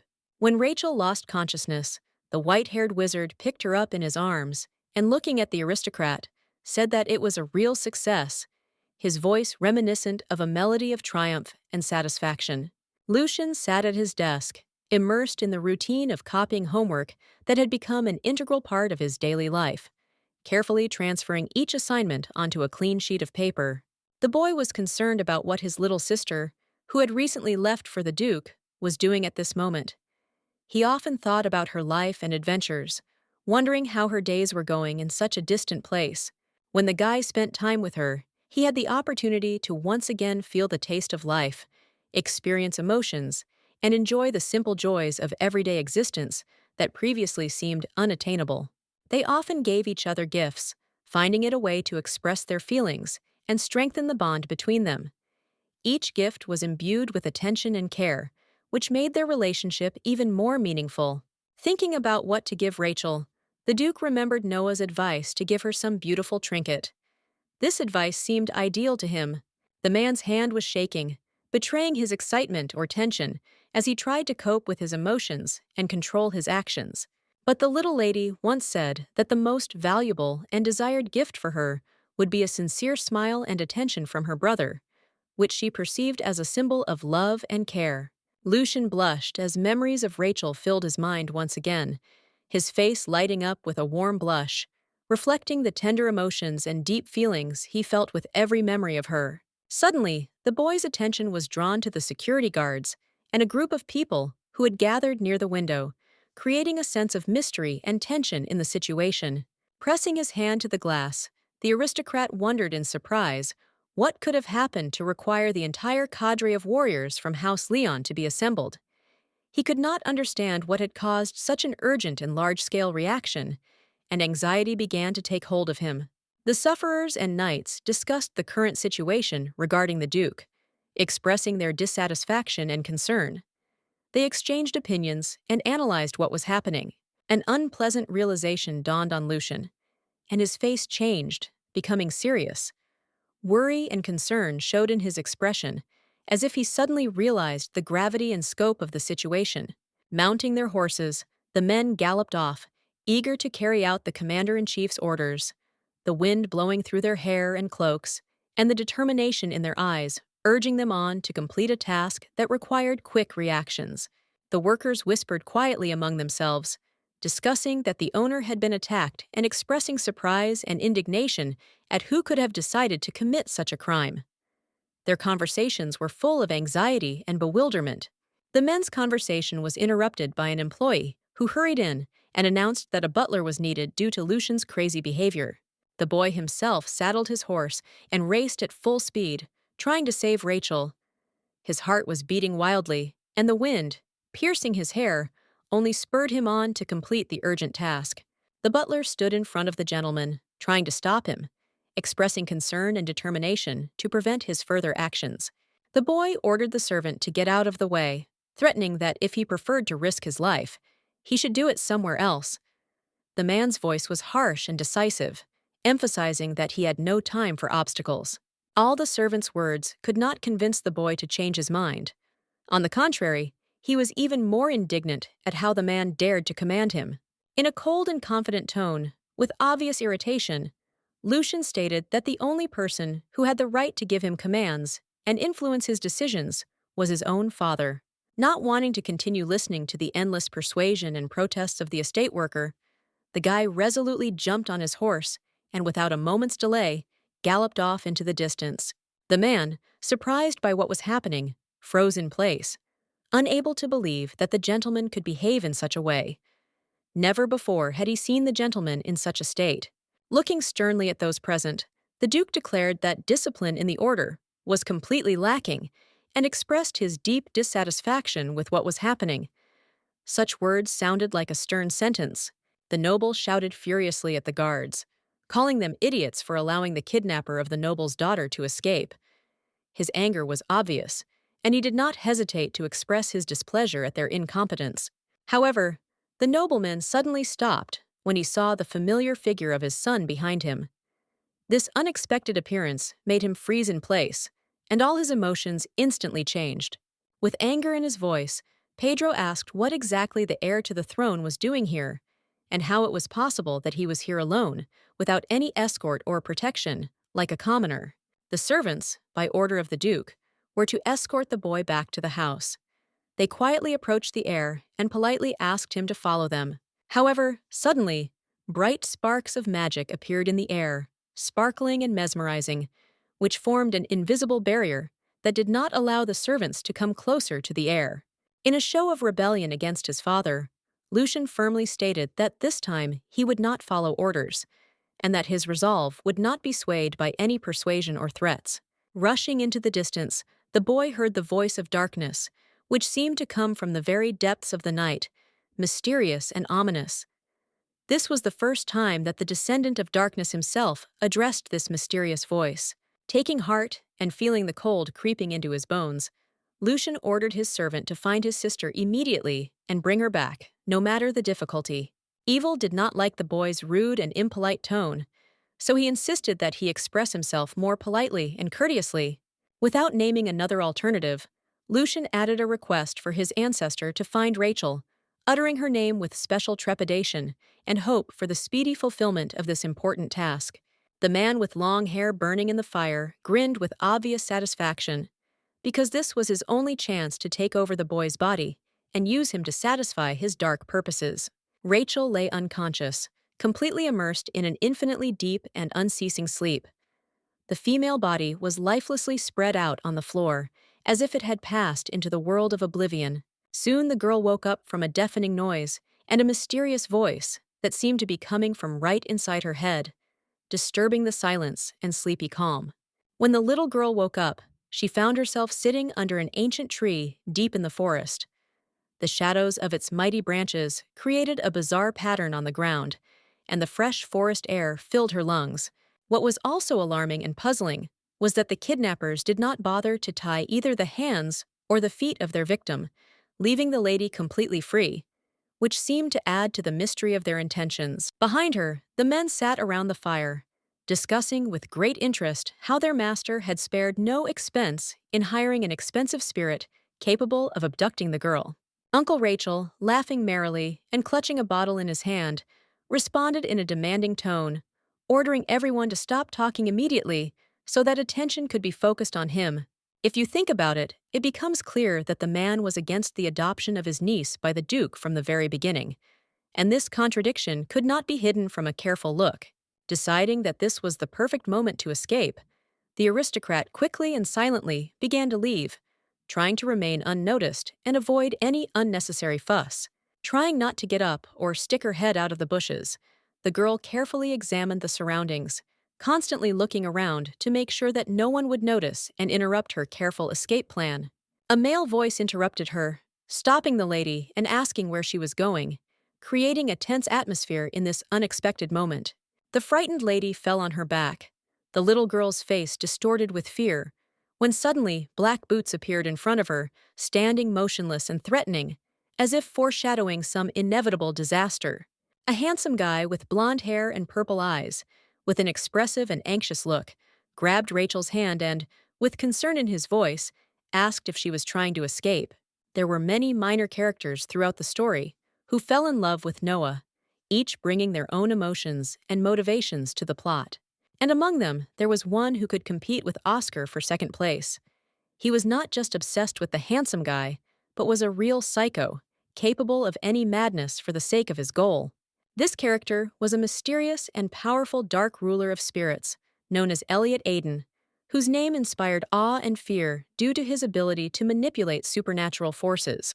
Having returned the lady's attention to himself, the guy sternly ordered her not to ignore him and to respond immediately, emphasizing his power and demanding respect. Rachel began to stutter, trying to find an excuse, and avoided Elliot's gaze, who was watching her closely with an expression of impatience. Suddenly, the girl's chin found itself in the grip of a strong male hand, which turned her face towards itself, forcing the little girl's eyes to meet his gaze. Majestically, Aiden gave a stern order to look straight into her eyes, even when she was interacting with another person, leaving no doubt in her authority and demanding full attention. The girl couldn't hide her embarrassment when she realized how stunningly handsome the webtoon's main psycho was, being both terrifyingly attractive and mesmerizing at the same time. But then Aiden ruined everything when he compared Rachel to a scary potato, leaving no chance for her to maintain her enthusiastic impression. The guy laughed when the lady called him snake-like, unable to contain his laughter at such an unexpected and unusual compliment, which was clearly not what he expected. Furthermore, Elliot couldn't help but laugh when he learned that she wasn't the Duke's biological daughter, and genuinely believed that he would show up to save her. Deciding to change the course of events and take full control of the situation, Rachel loudly and confidently declared that she was aware of the kidnapper's true origin, thereby attracting his attention. The uncomprehending man tilted his head to the side and asked what exactly she was talking about, not understanding how these words could be connected to the current situation and what they could mean. The mage's secret birth and childhood were filled with sadness and were carefully kept secret, like dark memories that were never meant to be revealed. When the lady mentioned that he was from the imperial family, the guy considered it fiction and nonsense, not taking seriously such an incredible and at first glance absurd statement. However, the kidnapper still agreed to listen to all the nonsense that Rachel had come up with for herself, not missing the opportunity to find out what other strange and ridiculous stories the little girl could tell. The ironclad argument was the statement that the emperor had the same purple hair as he did, which, in the kidnapper's opinion, served as irrefutable proof of the connection between them. The boy's joking expression turned serious, and he began to listen attentively to the lady, fully concentrating on the story and taking in her every word with a new level of interest. The girl, hiding her actions from prying eyes, deftly opened the bottle that she had hidden in her bag, using only her fingers and demonstrating amazing skill and caution. With a sharp movement, the aristocrat splashed the hot sauce right into the face of the possible son of the emperor, leaving him no chance to escape the unexpected and humiliating attack. At this time, Lucian negotiated with the shadow, begging for its help in finding Rachel. He promised her everything he could, including his body, in exchange for support in this difficult and dangerous task. With fear, the boy agreed to temporarily let the darkness into himself, realizing all the possible consequences of this decision and the risks that could arise as a result of merging with evil. The shadow, like a harbinger of impending disaster, was merely waiting for the right moment to stealthily approach the Duke's son, ready to engulf him with its dark presence. When the guards finally found the master, it was already too late. All attempts to save the owner were futile, and there was no way to change the tragic ending. Lucian sat on his horse, his head down and immersed in deep silence, as if trying to find solace in his own thoughtfulness and depressed state. As the men approached, the boy raised his head with a wild grin, and his amber eyes suddenly turned into an abyss of blackness, filled with an ominous and frightening energy. The workers of the Leon house froze in complete fear as the inexhaustible magical power emanating from the boy appeared before them. This energy permeated the air and enveloped them, filling the surrounding space with something frightening. The evil that had consumed the aristocrat was completely delighted by the power of his descendant, realizing that this power exceeded all his previous expectations and promised new dark prospects. However, this was not enough to fully accommodate the full magical power of the mage, which exceeded any known limits and required much more space and control. However, the boy was strong enough to resist his ancestor for a long time, not allowing him to take over his body and refusing to succumb to his dark influence. The man decided to wait until the boy grew up and gained strength. In the meantime, he decided to fulfill the boy's wish and find Rachel to fulfill his part of the obligation and fulfill the request at the same time. Holding his face, Elliot staggered forward through the forest, barely moving, as if every step was a great effort. Loudly and furiously, the boy called the girl, because of whom he lost the ability to see in one eye, all sorts of names, expressing all his anger and disappointment. He searched for Rachel in the forest, relying entirely on his hearing, since he had lost his sight and was now guided only by sounds. The girl herself was hiding behind a tree. By chance, the girl's foot stepped on a branch, which made a loud crack, attracting attention and breaking the silence of the forest with its sharp sound. Elliot, hearing the loud crack of the branch, immediately activated his magic, releasing a powerful and devastating blow towards the lady. His actions were aimed at avenging the harm done to him and expressing all the pent-up rage. Fearing for her life, the lady began to run in panic, trying to get away from the impending threat and find shelter from potential danger. Purple bolts of magic relentlessly pursued Rachel, forcing the little girl to quickly seek shelter as the ominous force continued to overtake her. Suddenly, as if out of nowhere, red balls appeared, glowing from within. Their bright glow enveloped the space around, adding even more mysticism and tension to what was happening. In one motion, the scarlet spheres destroyed the dark magic, destroying it and neutralizing the threat, leaving behind only diffused light and remnants of magical energy. The girl tripped and fell to the ground, and a sharp pain instantly pierced her body, causing her to scream in fear. Every moment was filled with a painful feeling, leaving deep marks on her soul. Rachel was saved by a guy with white hair and bast, who, showing concern, asked the aristocrat about her well-being, offering his help in a difficult moment. The frightened lady, thinking that there might be another one of the kidnappers in front of her, covered her head with her hands and, desperately screaming, begged him to leave, trying to protect herself.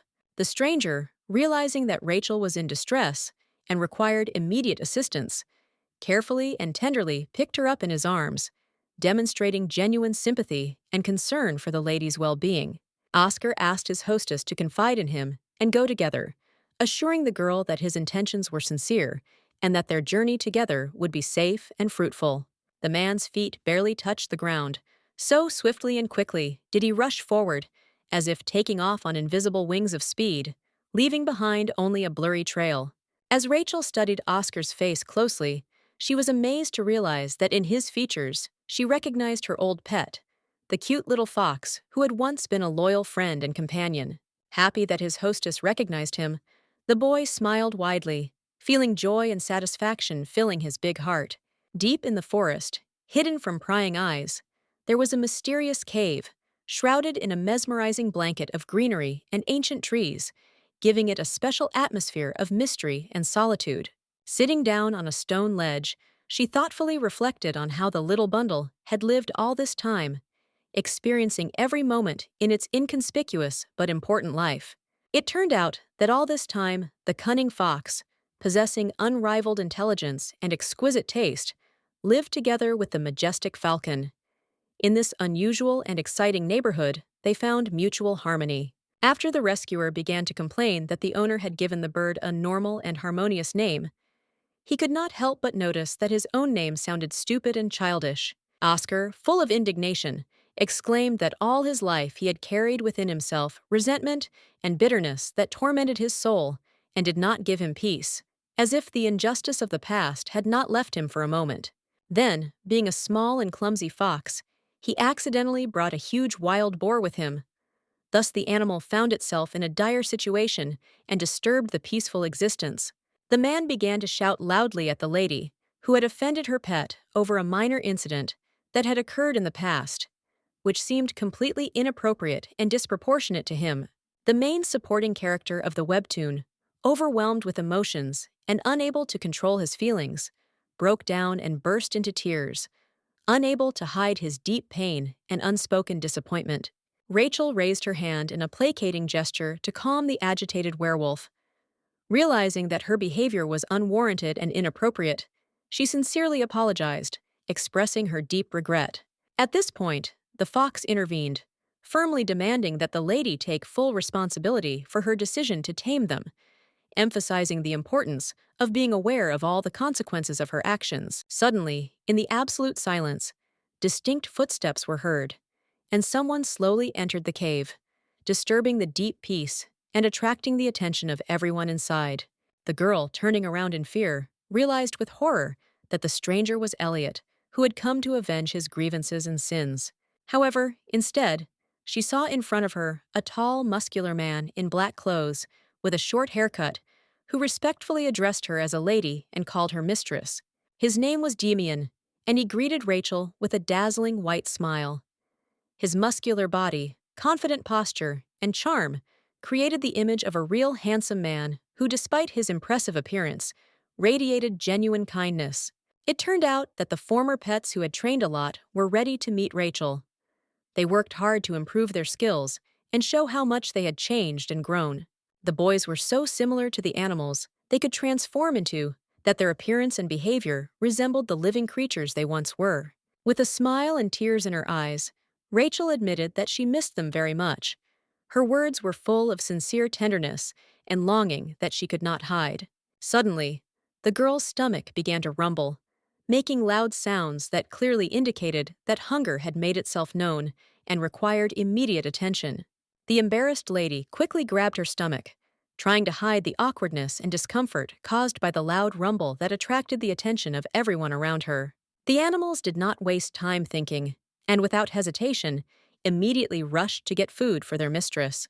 It was as if, in their youth, they had had a competition to see who could get food the fastest. And now, they were competing again for the honor of satisfying the needs of their mistress, striving to show their skills and devotion. Left alone, the aristocrat felt her excitement gradually subside, thanks to the care and attention of her pets. Their presence and devotion removed her anxiety, filling her heart with warmth and calm. Suddenly, a purple magical portal appeared in the sky, sparkling with a mysterious light and creating a feeling of magic and strangeness.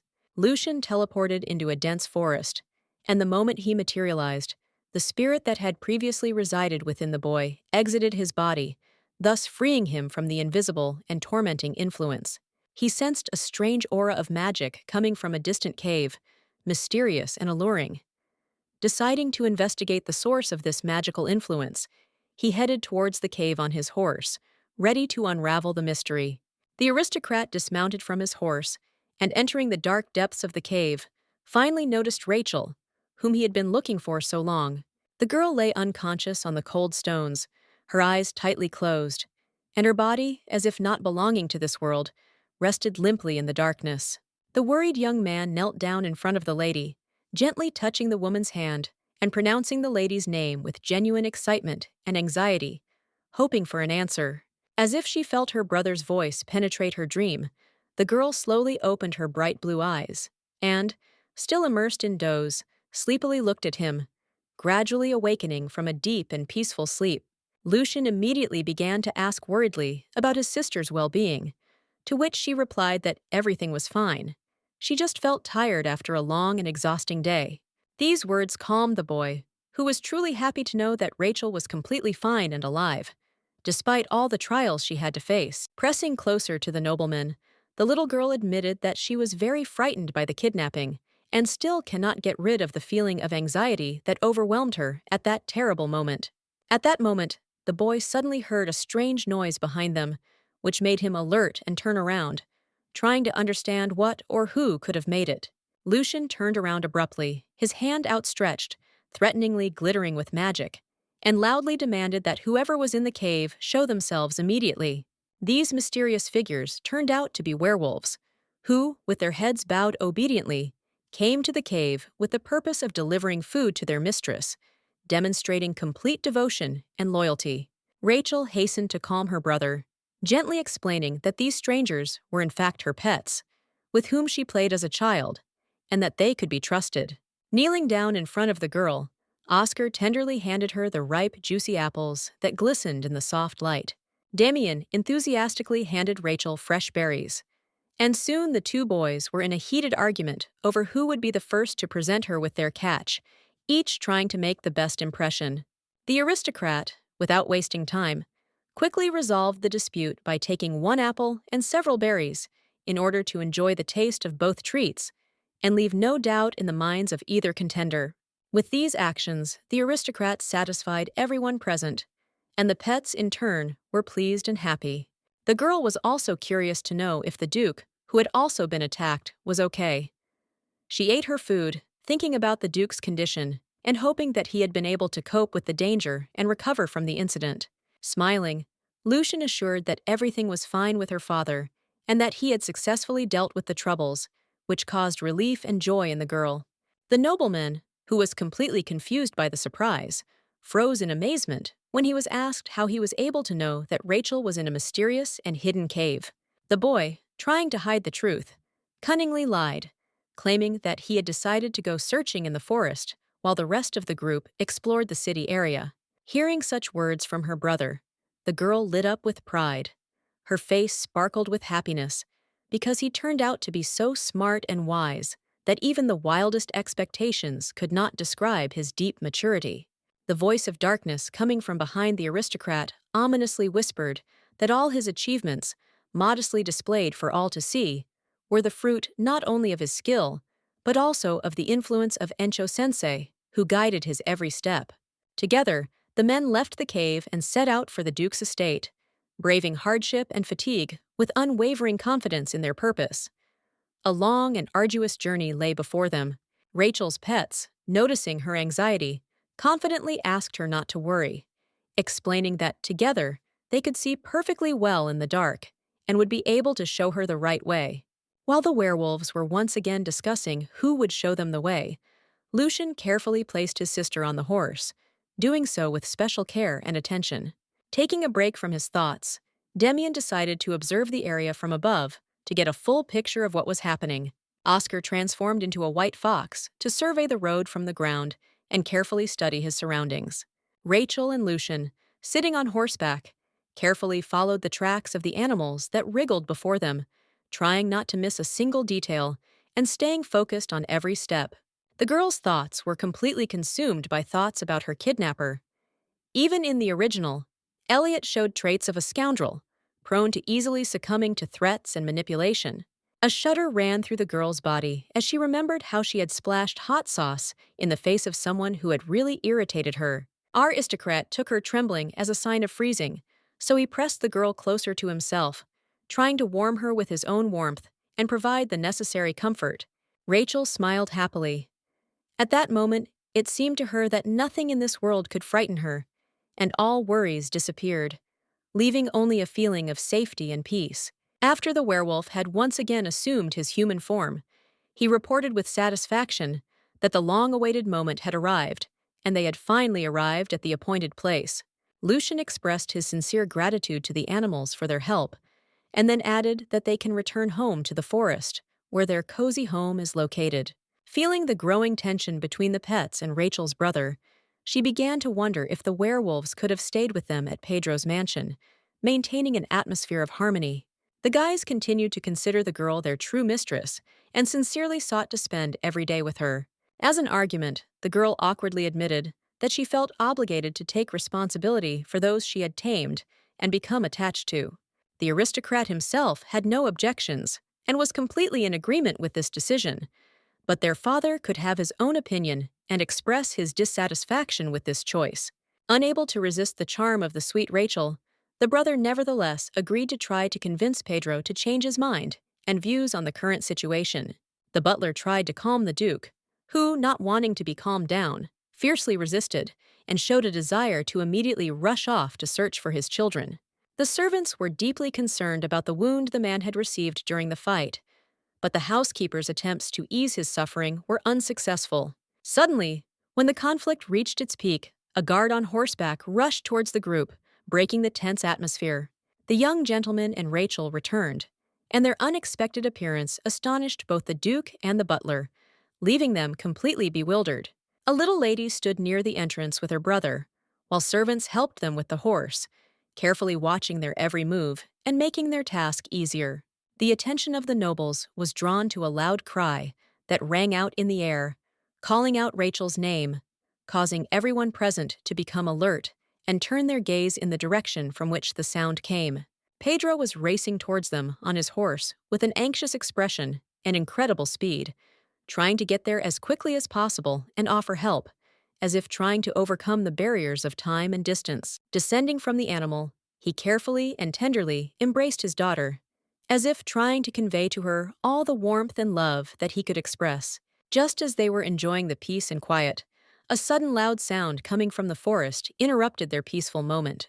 In the girl's hands was Oscar, who, emitting a piercing and sharp squeak, attracted everyone's attention, like a magnet, attracting glances and creating an atmosphere of anticipation around himself. A falcon fluttered gracefully nearby, and Rachel, with slight awkwardness, introduced her former pets to her father, feeling mixed feelings boiling in her heart, causing her to tremble internally. The lady said that it was they who saved her, while the animals pretended to be innocent, as if they had nothing to do with what was happening. Having transformed into humans, they respectfully bowed their heads and bowed deeply before the aristocrat, thus expressing their respect and gratitude. With a sweet and pleading face, Rachel asked her father to allow her to keep the pets in their estate, hoping for his kind heart and understanding. Leaning towards Rachel with a gentle smile, Pedro offered to grant her any wish if she would start calling him Daddy, thus adding a light note of play and fun to the conversation. The girl lowered her head, collecting her thoughts. If she hadn't asked for help, the pets would have gone back into the forest. Smiling sweetly, Rachel politely asked the Duke to fulfill her request, adding the tender daddy at the end of her address to emphasize her respect and sincerity. The man tenderly hugged his daughter and promised to fulfill all her wishes to make her happy and show her his love. The aristocrat ordered the palace guard, who was behind, to prepare for the werewolves not only the most luxurious room, but also exquisite dishes, in order to make their stay as comfortable and pleasant as possible. As soon as he heard about the food being prepared, Oscar immediately demanded that they bring delicious chicken and a variety of candies, showing his culinary taste and preferences. Pedro carefully placed his daughter on the horse and asked with genuine interest if she was tired from the ride, showing concern and attention to her comfort and well-being. Suddenly, as if struck by a sudden memory of something of utmost importance, the man turned sharply, and his blue eyes lit up with a living gleam, reflecting a wide range of deep emotions. Pedro, finally realizing that his son had been standing silently aside all this time, addressed him with unexpected severity, pronouncing his name with deep seriousness.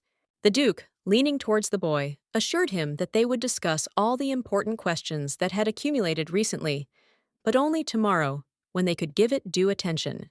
Lucian nodded silently, unable to object to his father, realizing that in this situation his opinion did not matter much, and he was simply forced to obey. Sitting under an ancient tree, Elliot sobbed, holding his hand to his wounded eye, feeling the pain penetrate every cell of his body, and tears rolled down his cheeks. The bandit was completely confused when the strange substance that the girl splashed in his face caused him to experience an unbearable and sharp burning sensation that penetrated his skin to the very depths. A mystical purple magic began to appear around the boy, like a mysterious glow illuminating his path. Elliot, feeling determined, made a promise to himself that he would definitely find Rachel and take her blood for all the suffering she had caused him.